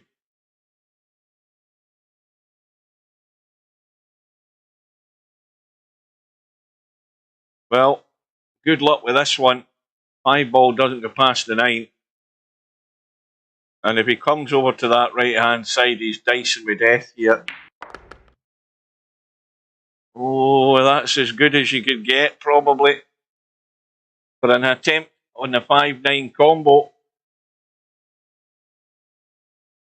That 5 ball actually goes past the 9, believe it or not. It goes in off the jaw, but that's not what he's playing. And he's got it. And we're hill. Well, I'm going to be totally impartial here and say, come on, Houdini, get a money ball in the break, for God's sake. Please give him a money ball in the break.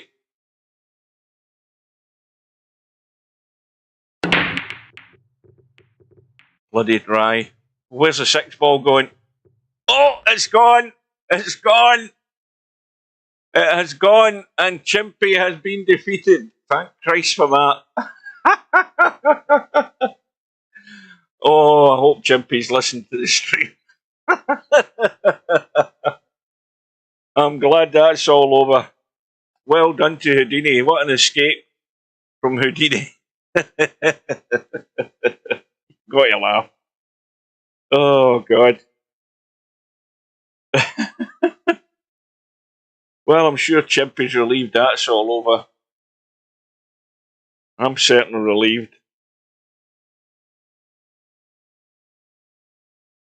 Right. Let's have a look around the houses here, because we've got trouble brewing. Vertical Liquid is 7-2 up against Coldest Pillow. And Larry's 4-2 down against Bobby Barris. Bill's 2 apiece now with John Boo. Semi-Pros 4 apiece with Paul. Now that might be interesting to nip into. Am I reading that wrong? What did I read wrong there? Let me read that again. Aye, my eyes have gone. I apologise, Coldest Pillow. My eyes have definitely gone. It's 2 apiece. I take that back. My apologies. Don't panic. Where's this cue ball going? And I've jinxed Paul straight off the bat. What a complete disaster that was. I mean, never doubt my capabilities of ruining somebody's night. what's just happened here? Well, of course, the 7 ball's ducked away here. Is he trying to break this 9 and 7 and still have a shot in the 3? This could be crazy. Yeah, and it is. And whatever he's left ain't easy.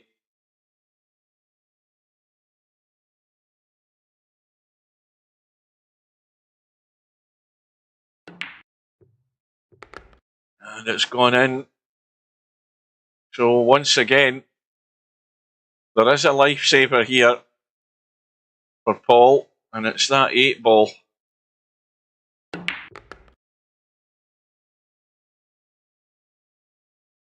And Semi-Pro has got to be thinking about either can he make anything out of this to try and get a bump right now. That's what he's tried. Watch the cue ball. I thought he'd have been better leaving it to the last minute and getting good on the 7 for a bump on the 8 and 9. That would have been far easier. Because now he's got to come up with a bank on the 6.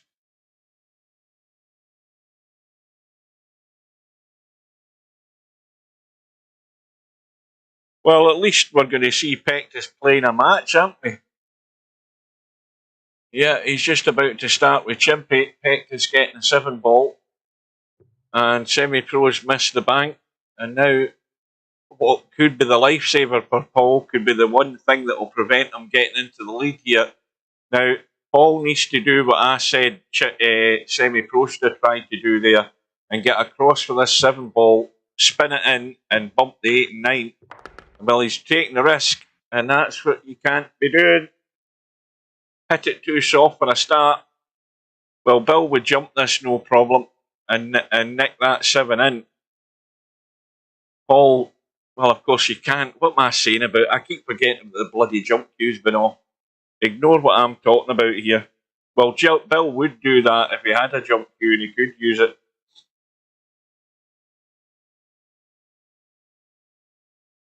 Now he needs to get lucky. And he has done. What a shot. He's kicked it in. Can he follow it up though? Because he needs to cut this 8 ball to get into the lead. And this is an Albinario type cut. From 8 feet away.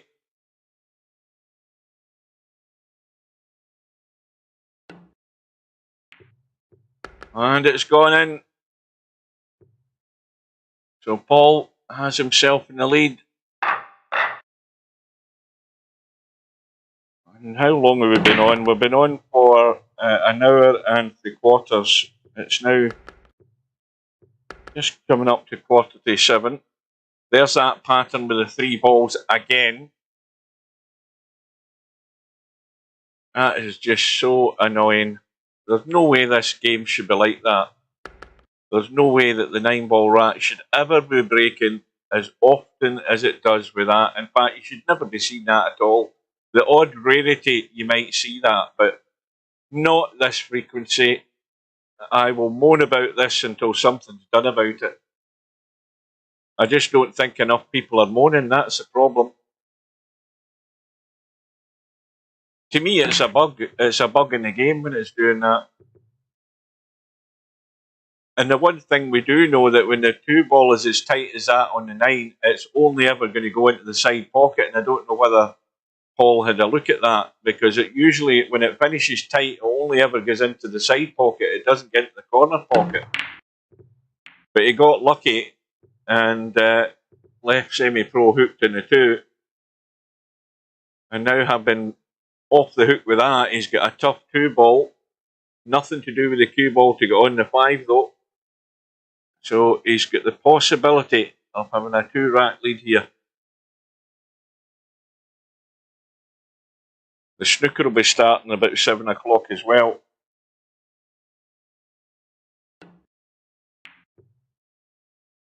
That's well done. Now a little dink into the side, a wee tad of left just to go to the top rail. Maybe a wee feather of left, I don't know. Depends what he's comfortable with. It looks as if he's taking this up top. This is tricky. got to watch the controlling the cue ball with this.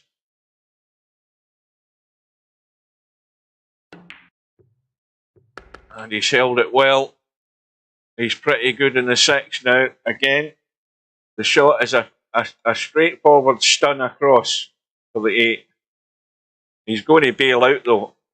He's going to bail out and stick himself to the rail. But he only needs the 8 ball anyway for a 2-rack lead. I'm looking at my live stream on my phone and it's buffering. So it is, it's actually buffering. Typical peak time Saturday night. I've got a 900 megabyte connection and the bloody live stream is buffering on YouTube. That's ridiculous.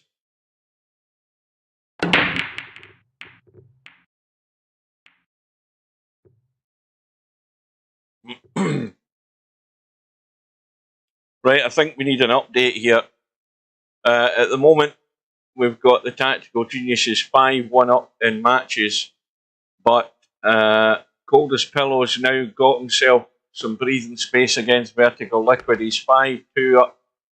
The bad news for Larry is Larry's 6-3 down, and it's 4 apiece with Bill and John Boo. Paul must have had a money ball in the break there. He's now 7-4 up. I missed that there. Chimpy's 2-0 up against Pectus, and Brain Pillout's 1-0 up against Houdini. And Semi-Pros had a shot there and missed.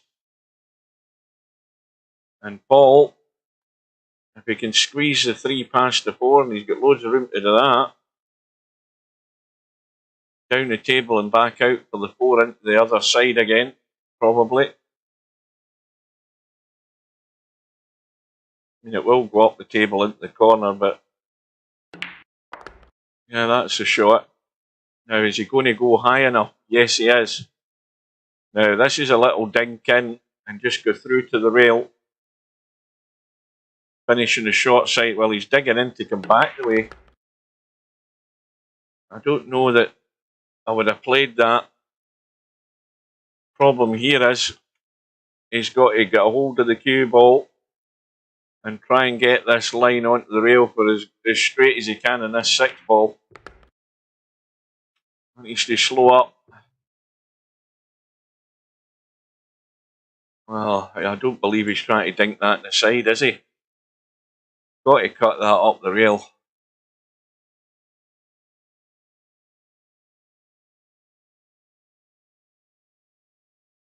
I mean, that will drop into the side pocket, so it will. And it's just a really touchy shot, but it will drop in.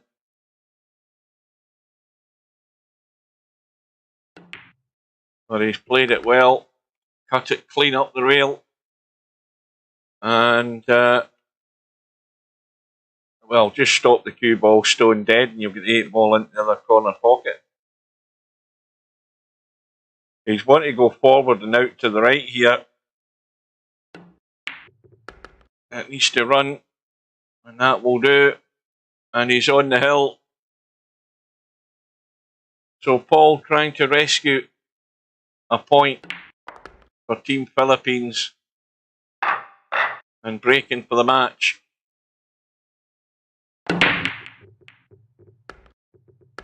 Oh, that's a disaster. That's what you don't want.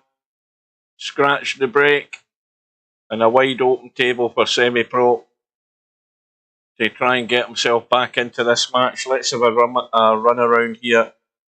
What have we got? We've still got Coldest Pillow 5-2 up. We've got Larry trailing by 4 against Bobby Barris. We've got Bill now trailing by 1 against John Boo. John Boo 5-4 up. We've got Chimpy still 2-0 up against Pectus. Brain Pillout still 1-0 up against Houdini. I'll say that again, Houdini.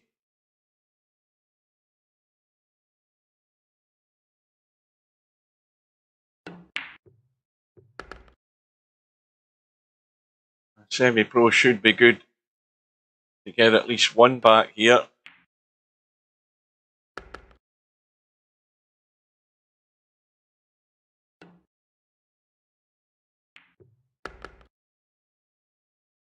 But can he get his brake working?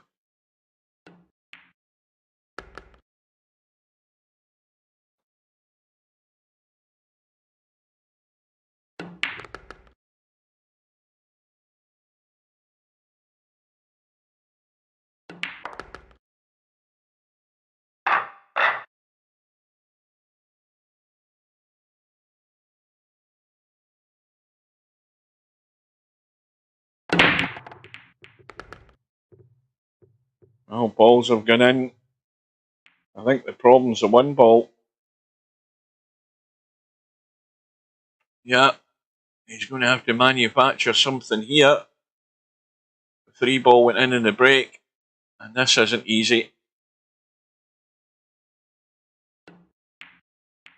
But that was well played. Very well done.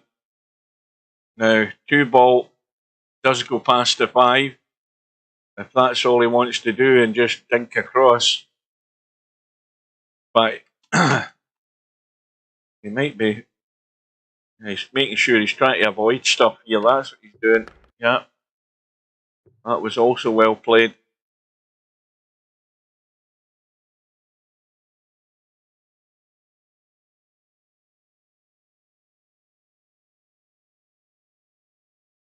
And Bobby Barris has taken Larry out with that, what was it, 6 and out he was getting.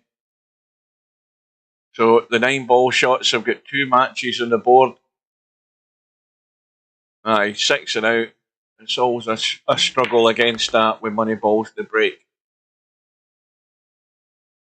And Coldest Pillow is still, well, he's now 5-3 up. And Bill and John Boo are 5 apiece. We've got Chimpy now 3-0 up against Pectus, and Houdini and Brainflout are tied up 1 apiece. And Semi-Pro gets another one back. Still trailing by 2, needs the brake working again.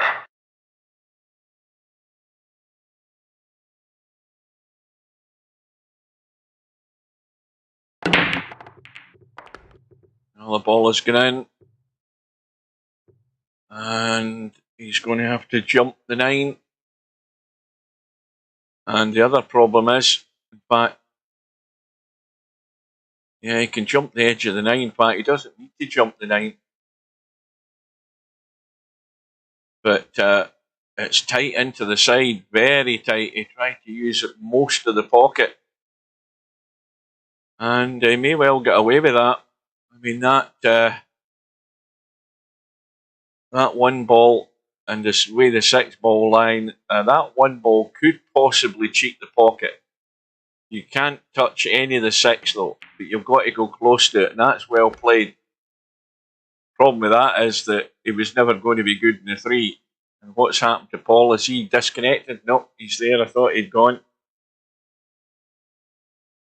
But any mistake from Paul here, and Semi-Pro will be right on his tail.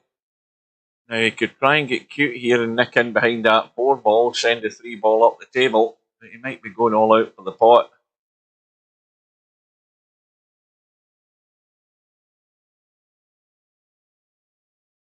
Watch the scratch though, that's why he's digging in.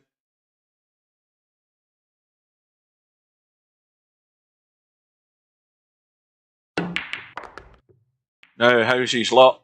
Oh, cue ball thought about scratching. Well,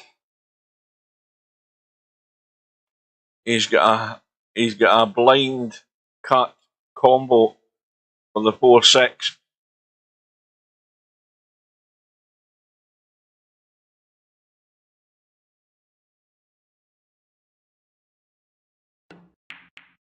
And that was well done also. Now he's dead straight in the 4. But the 5 ball goes past the 9. The only thing you've got to make sure is you just keep the cue ball right where the 4 is and leave yourself off the rail. which he's done. Well, he's only 3 balls away from rescuing a point. A very vital point for Team Philippines.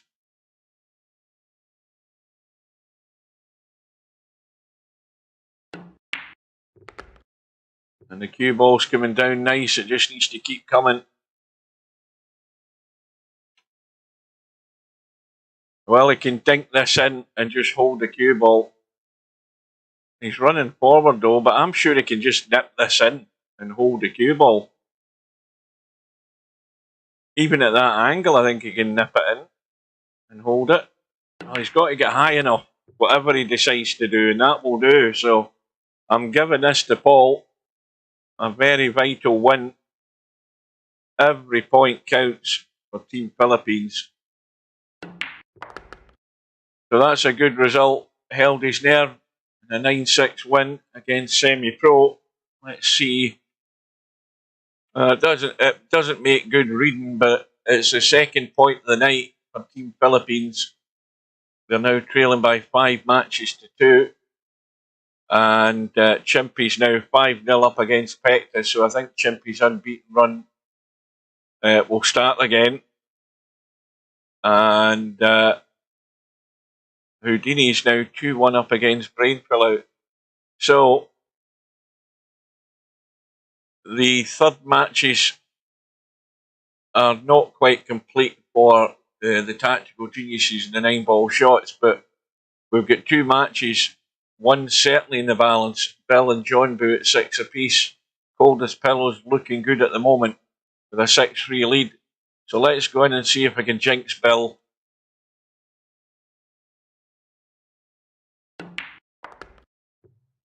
Well, Houdini. Not Houdini. Why the hell I call him Houdini? John Boo just needs to stop the cue ball. Roll in the 7. And he'll be back in the lead.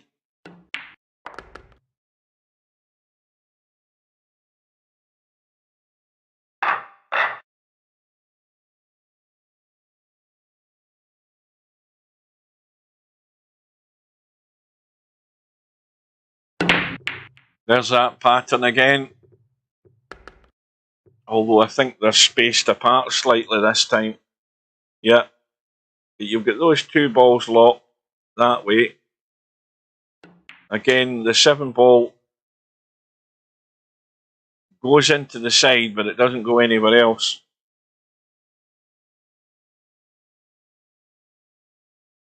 Bill, I think, will be tempted into the bank here with this 1 ball. No doubt about that. He's nailed it. Where's the cue ball going though? Oh, it's gone south. That's a disaster.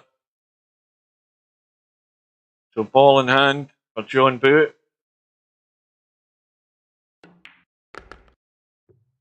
Well, we know that the 5 ball's sitting there free. It's not hindered at all.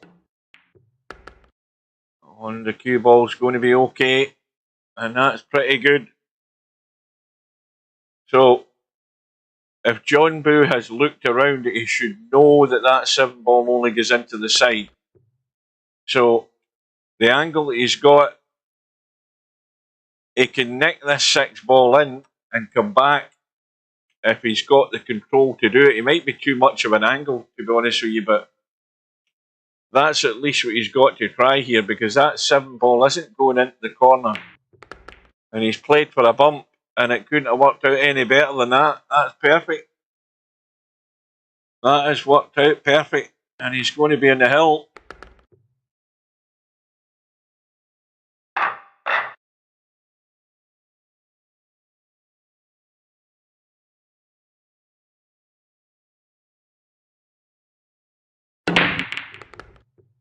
And I'm sure the 5 ball was one of the balls that's gone in.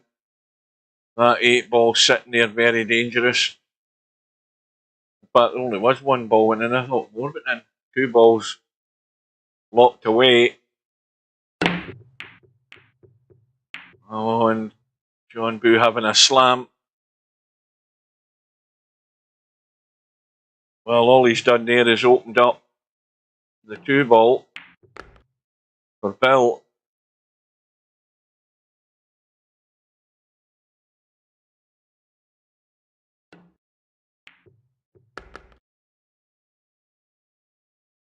Now, does Bill play to come across and play? He can't be doing that. Yeah, I didn't think he was going to do that. I was thinking it'd be crazy to try and play the 4 onto the 8 just to clear the pocket for safety, because the 4 ball could end up going safe. But this is what he's going to be doing with the 7 ball, I would imagine. And see that there's no guarantee this 7 ball is going to be good here when it comes off this 8. If it comes off that 8 and goes there, it can end up stuck on the 9.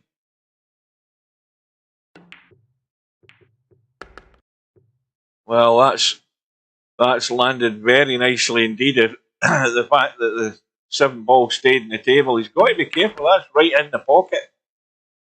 Yeah, that was tricky, and now he's got problems. A dicey 9 ball, and that's what happens when they're that close to the rail. It's so easy just to punch it into the rail and take it straight off the line.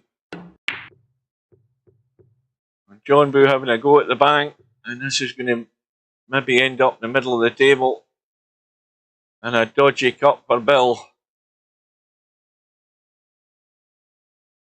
This to stay alive, and he's overcut it, and it's a freebie for John Boo, and another point for the 9 ball shots. So John Boo wins out by 9 racks to 6, if I can actually bloody speak. Right, so the 9 ball shots have now got 3 points on the board. And if we look at the deciding match, it's Coldest Pillow now 7-4 up in that match. Chimpy's now 6-1 up against Pectus, so that's all but over. The Houdini Brain Pullout match is in the balance. So let us see if Coldest Pillow can get the job done. He's now on the hill.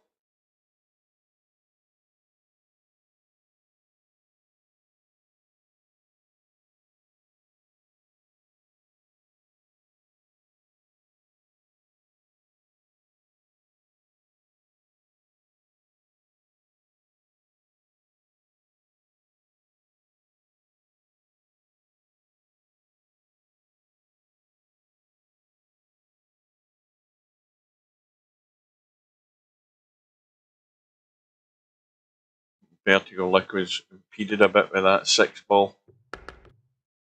And goes the 1.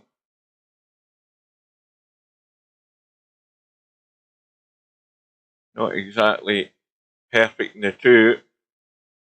But, well, I think if I was cutting this in, I'd be playing for a stun and a bump here. I'd be playing for a sort of stun and a bump, maybe near that 4 ball, because you never know. Well, he hasn't picked the line, although he actually the right idea as far as getting in the 3 ball though. But it was dodgy to play that and, you know, hold that line and still make the cut and pot the ball. So Coldest Pillow has got to dig in and spin away to avoid the 6 and avoid the scratch. Oh dear. Well, it ain't over yet. A lifeline for Vertical Liquid. And just the 5 and the 6 ball. This shouldn't be difficult. Just make sure you see the 6 ball. That's the golden rule here. So just go through to the rail and drop the 6 in.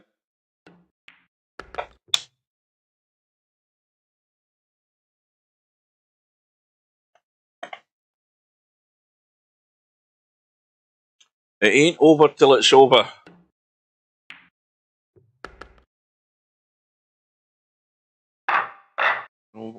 Back to within 3. So it's a tall order for Vertical Liquid, but you've just got to hang in there, because you never know. Well, he's got a couple of balls in. He's got a shot in the 1. I think the 1 and 2 have gone. Sorry, the 2 and 3. 2 and 3 have gone, so shot in the 1. No problem with the 4, and no problem with the 5. But the problem with the 5 will start if you don't get the right angle in the 5. Now, you want an angle like this so that you're potting the 5 and coming across with the 6. And that'll do. That's perfect. Now it's all about pace. And if you don't change the line slightly with this cue ball, you can cut this in and come behind the 8 ball. You've got to be careful with that. Oh well, he's got other ambitions. It's going to be a 6-9 combo. And this is not, I mean, it's not dead set. Oh well, the 9 ball has done everything but fall in the pocket.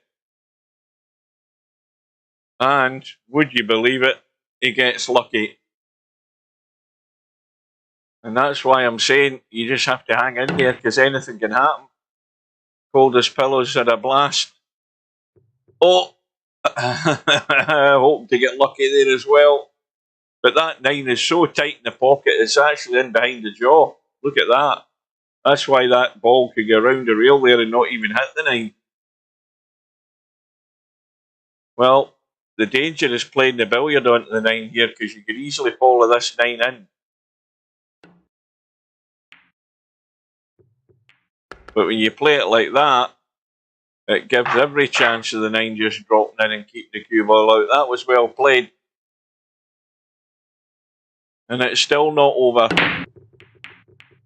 And the break is dry. Bit of pressure on Cold as Pillow now. Now the 1 ball obviously goes. Straight off the bat there's an issue, because the 2 ball is tight. There is room.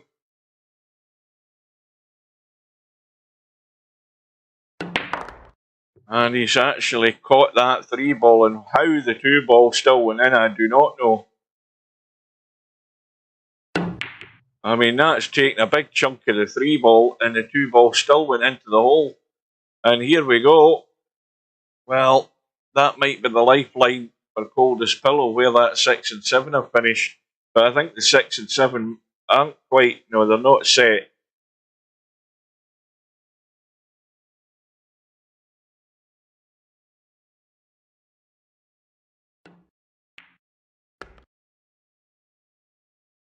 Now, what does Vertical Liquid do about this 5 ball? Because he's dead straight in the 4.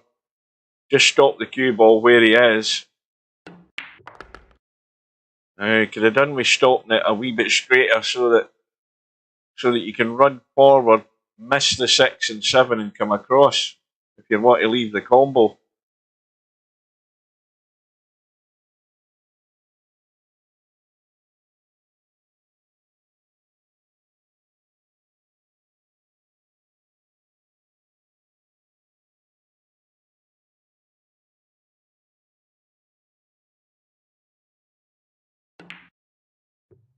Oh, he's not found a line, but again, he's got lucky. Now that edge of the 5 ball is no good for playing a combo in the 9, I don't think. It's too thin. That 5 actually does cut. I mean, it does cut. It goes in off the jaw, but that is so awkward. And that is barely a big enough gap for the cue ball to get through, but it will go through, and it's caught the 9. And the cue ball's gone south. And now the pressure's really on Cold as Pillow. The pressure on is Vertical Liquid as well, but all he has to do is pot the 5 and have some sort of shot at the 6.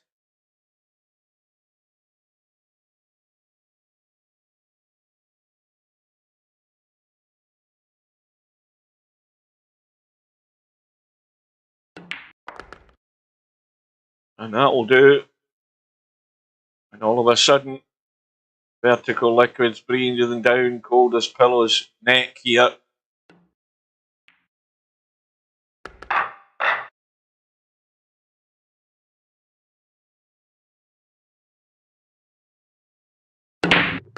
And there's that pattern again. Unbelievable. We've seen that about 5 times now tonight in the matches I've been in, and it's the same thing. Well, this might be a bit more room. I think that the 4... now that 4 ball still doesn't go into the corner, but it does go into the side. And Vertical Liquid got the 7 ball in the break. Has broken out the 2 balls that were locked up. Has a shot in the 2, and there's a 3-9 combo to take this hill. 3-9 combo. Pot the 2, let the cue ball come off the rail and out. Get that cue ball across into a decent line in this 3 ball, and we're going all the way.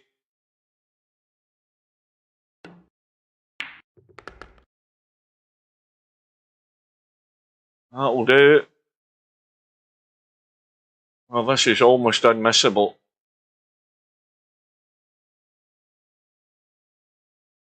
All you're doing is playing to pot that 3 ball. He's cut it inside though. He's cut it inside. And now he's going to find himself nailed behind the whatever the hell ball that is, the 4 ball. Or is it the 4 ball? It is. I can never make out at distance against the blue cloth whether that's the 4 or the 8. The 8's down in the bottom rail here. Well, he's gone all out for the cut. That was a crazy shot. He should have nailed him. But he can consider himself lucky that it's ended up like that. If that was me, I wouldn't have been playing that cut. I would have stuck him in the 4 every day of the week, without a shadow of a doubt. Well, the snooker's started, so we haven't got long to go. I'll be going for a coffee, catch up with John Higgins, see how he's doing.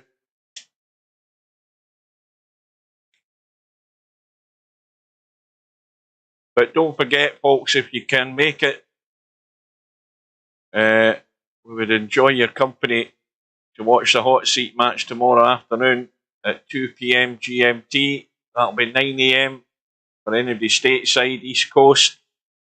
6 AM if you're West Coast. But we've got Spectre Dawn trying to get to, I think, his first major final. And Vinces, who I don't think has entered one of these major tournaments since he won the 10 ball in 2019. Somebody might correct me in that. But he's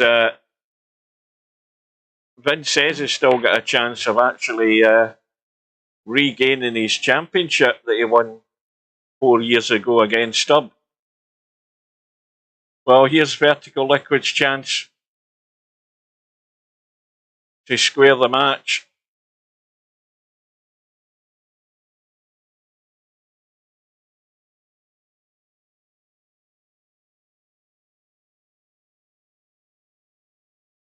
Again, it's a sort of blind pocket cut in the 3, played it dead weight. Now,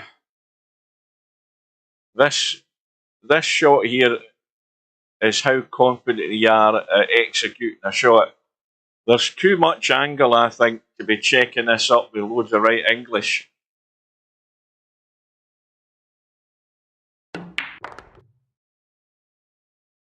Because the danger of that can happen. That's the danger. And there's the gift of an opportunity for Coldest Pillow. But he's got to get down in the 8 ball, and he's got to avoid the scratch as well, because if he's drawn straight back, commentators curse. He's fell into the trap, hook, line and sinker, and I could see it coming a mile away, playing that draw shot off the 6. The commentator's eye is never wrong. And we're going all the way.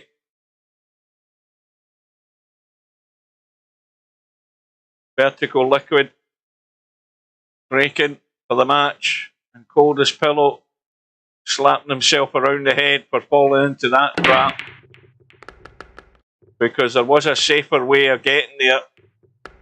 but playing a straight draw off at that angle, the cue ball was going to come off, and there you go. Money ball in the break, sayonara. So that's the art of how to lose a match there from Coldest Pillow. You've got to laugh. Suckered into playing the big draw off the 6 ball. Because, see, when I'm watching that line up there, Coldest Pillow, the little voice in my head is saying, this is going to scratch. I called it before it happened.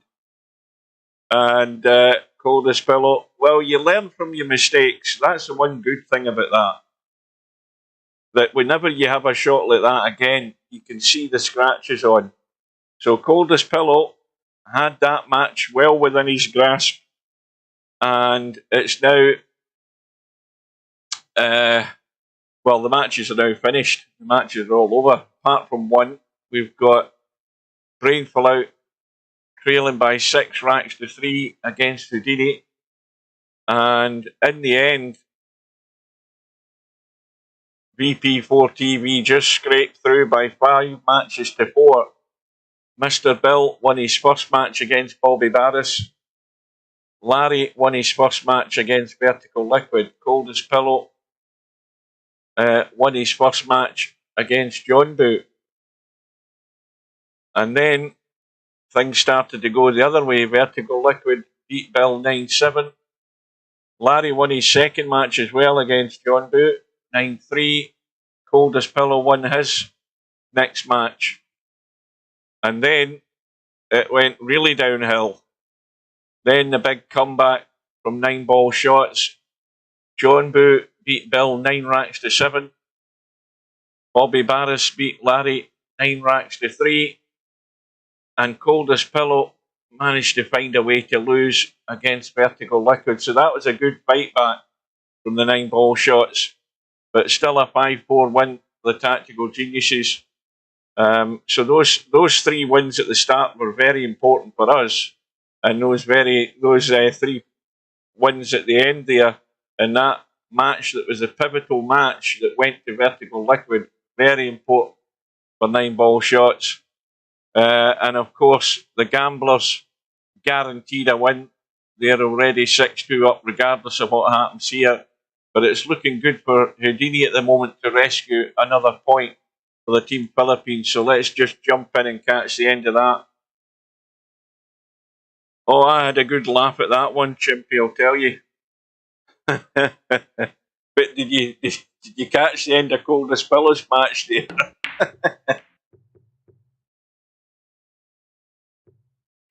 You should never doubt the commentator's eye. Never doubt it. So Houdini in a good position, 7-3 in front. So this week's session has so far gone 2 hours and 20 minutes, not far off it. So, I mean, it could go past 2.5 hours depending whether Brainful Out sort of gets his finger out his arse and starts playing. But it's tough when you're against a 6-ball. You know, if Brainful Out makes the mistakes at the wrong time, that's what can happen in these matches. But you've just got to just dig in. Just dig in and hang in there. By the way, Chimpy, even at this stage, last year, Mooncake was still undefeated. So I don't think you were anywhere near beating his streak. He was unbeaten for goodness knows how many weeks. At least 6 or 7 weeks. The first 6 or 7 weeks, he was unbeaten. If you go and look at last year's results. And I'm surprised he's not been around to play in it this year. That's the thing that surprised me.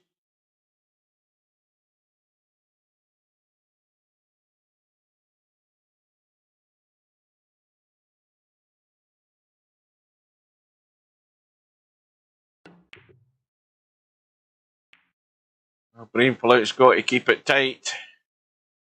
Now there is an angle in this 5-ball. Are you Are you going to be given permission tomorrow to watch the hot seat match, Mark?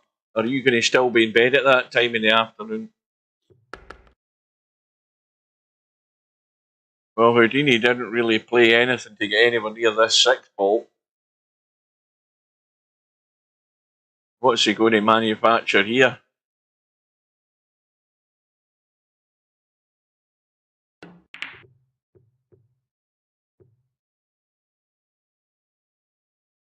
Oh, this 6 ball's gone tightish to that rail. And the cue ball wants to end up on the right side. And there's not a lot that Brain Pullout can do here other than try and pot the damn thing and not scratch like that. And now Houdini will be on the hill, ball in hand, roll the 6 ball in.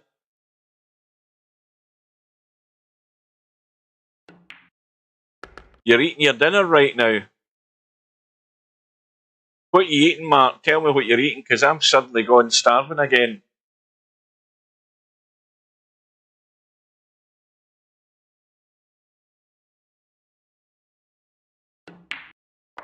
Or tomorrow, what, you're eating your dinner at 2 o'clock in the bloody afternoon? Bullshit. Who has their dinner at 2 o'clock in the afternoon on a Sunday? Well, what the hell? Now I missed that watching. I missed that watching the chat there. What the hell did Houdini do about that 6 ball there? Somebody tell me what happened, Larry. He had ball in hand for the bloody 6 just to roll it in. What the hell did Houdini do there? Because whatever he done was complete numpty-ish. Numptiness, sorry. What? He potted the 7 ball. Oh, that is total numptiness. I would sack him for that. I would kick him out of the team for that. Ball in hand, and he hasn't got the time to look around the table and see what balls are still on the table. Come on. There's no excuse for that. That is definitely top drawer, grade A numptiness. You won't get anything better than that.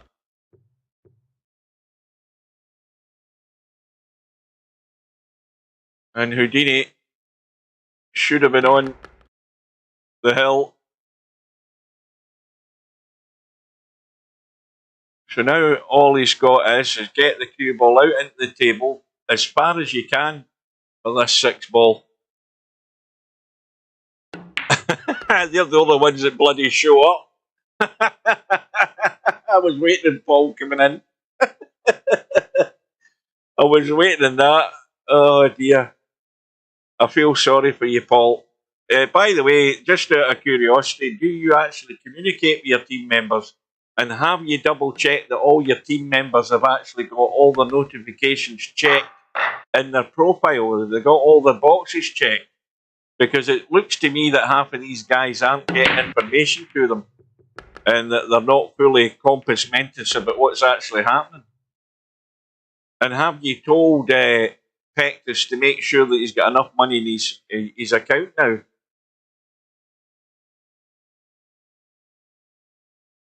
You've got a week to get all that fixed for next week. That 1 ball's going in. But he might try the bank up and down with this 2 ball as well. Why not? Well, you see, he just forgot.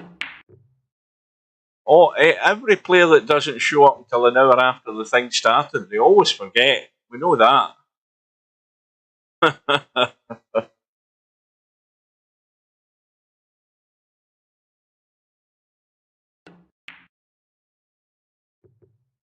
Well, Brain Pullout. He's been handed a lifeline. But he couldn't take that opportunity there. This could and should be match over here if this 2 ball goes in.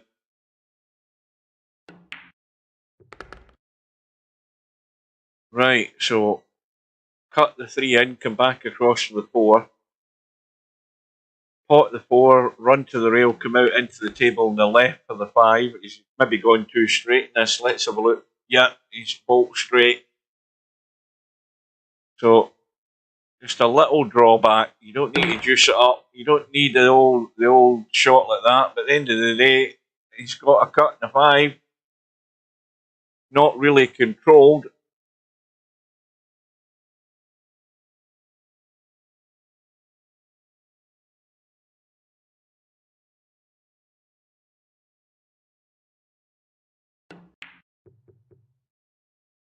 And, well, this isn't good either for Brain Pullout. I don't think he can get to cut the 5. Can he? He's trying to convince himself he can. I can't see that he can. But he's got the bank if he fancies it. I'm not sure he can make the cut though. Maybe my eyes don't tell the truth though. No, that was nowhere near it. But he's left it a wee bit of a test. Now this 5 ball obviously cuts in. The cue ball may well brush into the 6, and then you don't know whether it's going to be good, bad or ugly. Well, he's had a bump and he's going to fluke the 6. Oh no! And Brain Flout's just shat his pants. He's just shit himself.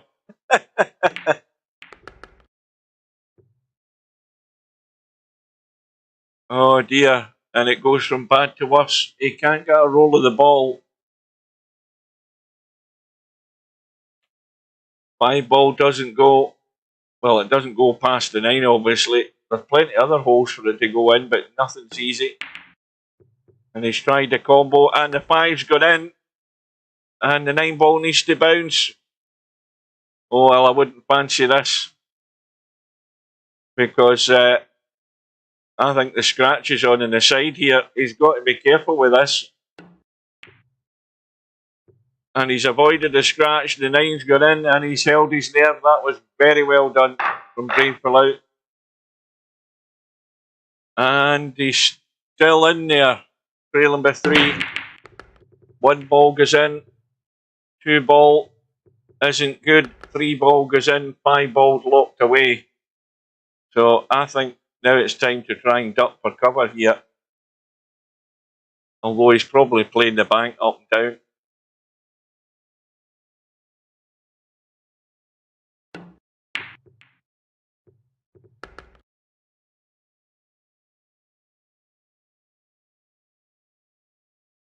Well, he's got to give it the old heave-ho, hasn't he? In fact, I don't know whether he can he? I think he can. He can get a bump. He might just bump the 7 and do nothing else, though. He's got to hope and get lucky here, I think. You know, he's just trying to dink the 4, so I don't know what he's fancying. He's trying to sneak the 5 behind the 9. I think he can. He can just dab it past the 9.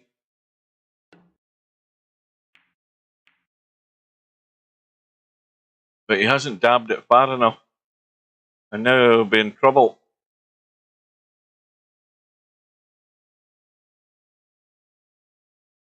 I think there was only 1 player on that players list. I think that might be a foul, was it? Was that a foul? No, he got the 5 ball clean. There was only 1 player on the, what do you call it, on the player list. Well, Houdini's got lucky. And this is very dangerous now for Brain Pullout survival here. And he hasn't got the spin on it. But Houdini, with ball in hand, a shot in the 5, and the objective, get some sort of shot in the 6, loads the room on the right hand side. And he looks as if he's going for the one technique that he knows, and that's just the big drop. But he's controlled the pace of the drop, and that's very well done. and this for the match. And that will complete proceedings. 2.5 hours it's taken this week. And so Houdini gets a valuable point and a 9-5 win for Houdini. So let's see that update. And a vital point, it gives Team Philippines 3 points, and it didn't look like that at the start of the night. It looked like a complete whitewash. Pector showed up, but it was all to no avail because he got drilled 9-1 by Chimpy. And so now, if we look at the event summary, we'll see that the Gamblers are 5-0, and they've got a 61% win ratio, and Team Tactical Geniuses 4-1, and 29 wins, 16 losses, 64% success rate, 33-12 for the Gamblers. Racks for 356, 227, and Geniuses 338, 257. So I think that gap's narrowed slightly in the percentage thing, I think. Team Philippines 1-4, and they're at a 27% success rate there. And 9-ball shots, poor old 9-ball shots, 0-5, 16 wins, 29 losses, 36% success rate, 280 racks. So at the moment, the Gamblers have been done a favour tonight again, don't forget, with those 2 free matches that they got. So they're still out in front, but it's still there for the taking. If we look at the schedule, that's week 5 over and done with. Week 6 next week, the Gamblers against the Tactical Geniuses, and Team Philippines against the 9-ball shots. Now, obviously, that's an important match next week for my team. We come out in the wrong end the first time round. Let's see if we can address the balance next week. So that is it for tonight, and all that remains now is the hot seat match in the 10-ball Virtual World Championships, and that is scheduled for tomorrow. Oh, and now we've got Albinario Cobra scheduled also for tomorrow evening at 7 p.m. So now we've got the 2 matches. We've got Vinces against Spectre Dawn at 2 o'clock in the afternoon GMT. That's to see who gets to the final. The loser of that match will play the winner of this match. So Albinario and Cobra going at it tomorrow night at 7 p.m. And needless to say, I will be there for that as well. So that's the 2 big matches that are really going to decide who the finalists are going to be at the end of the day, or who's going to have a go at the final, because obviously there's still another match after that to get played. But big matches tomorrow. I hope you can join us for that. So I'm off to catch up the snooker. What does that say there? To be honest, to make it interesting, we should have a bunch of players in a hat and teams made randomly. I don't know whether I don't know whether Steve would have the capability of putting players in manually into a team, other than going through the process that we do at the moment. I don't know. But anyway, that is it for the night. I'm away for a coffee, catch up in a bit of the snooker. So, well, I enjoyed that. It was fun. Coldest pillow heel. You got to laugh at the end of that match. But he'll learn that for the next time round. So I'm going to bid you good night and hopefully see you all again tomorrow. If not, those matches will be on the playlist on YouTube. The playlist for this tournament is there, so if you miss anything, you can always catch up on it. So until we meet again, I'll say good night, take care, and see you again soon, guys. See you later.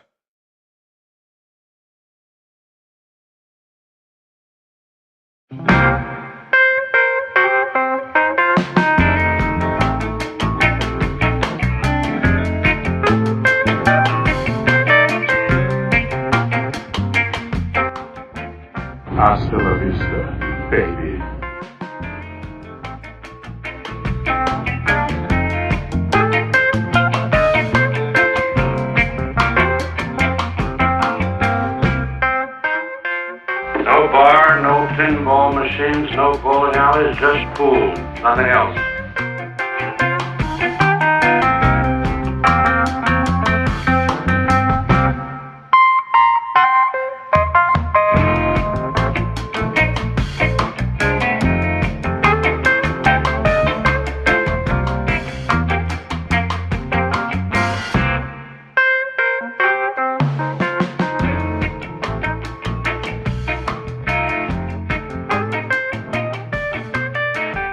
Good night, ladies.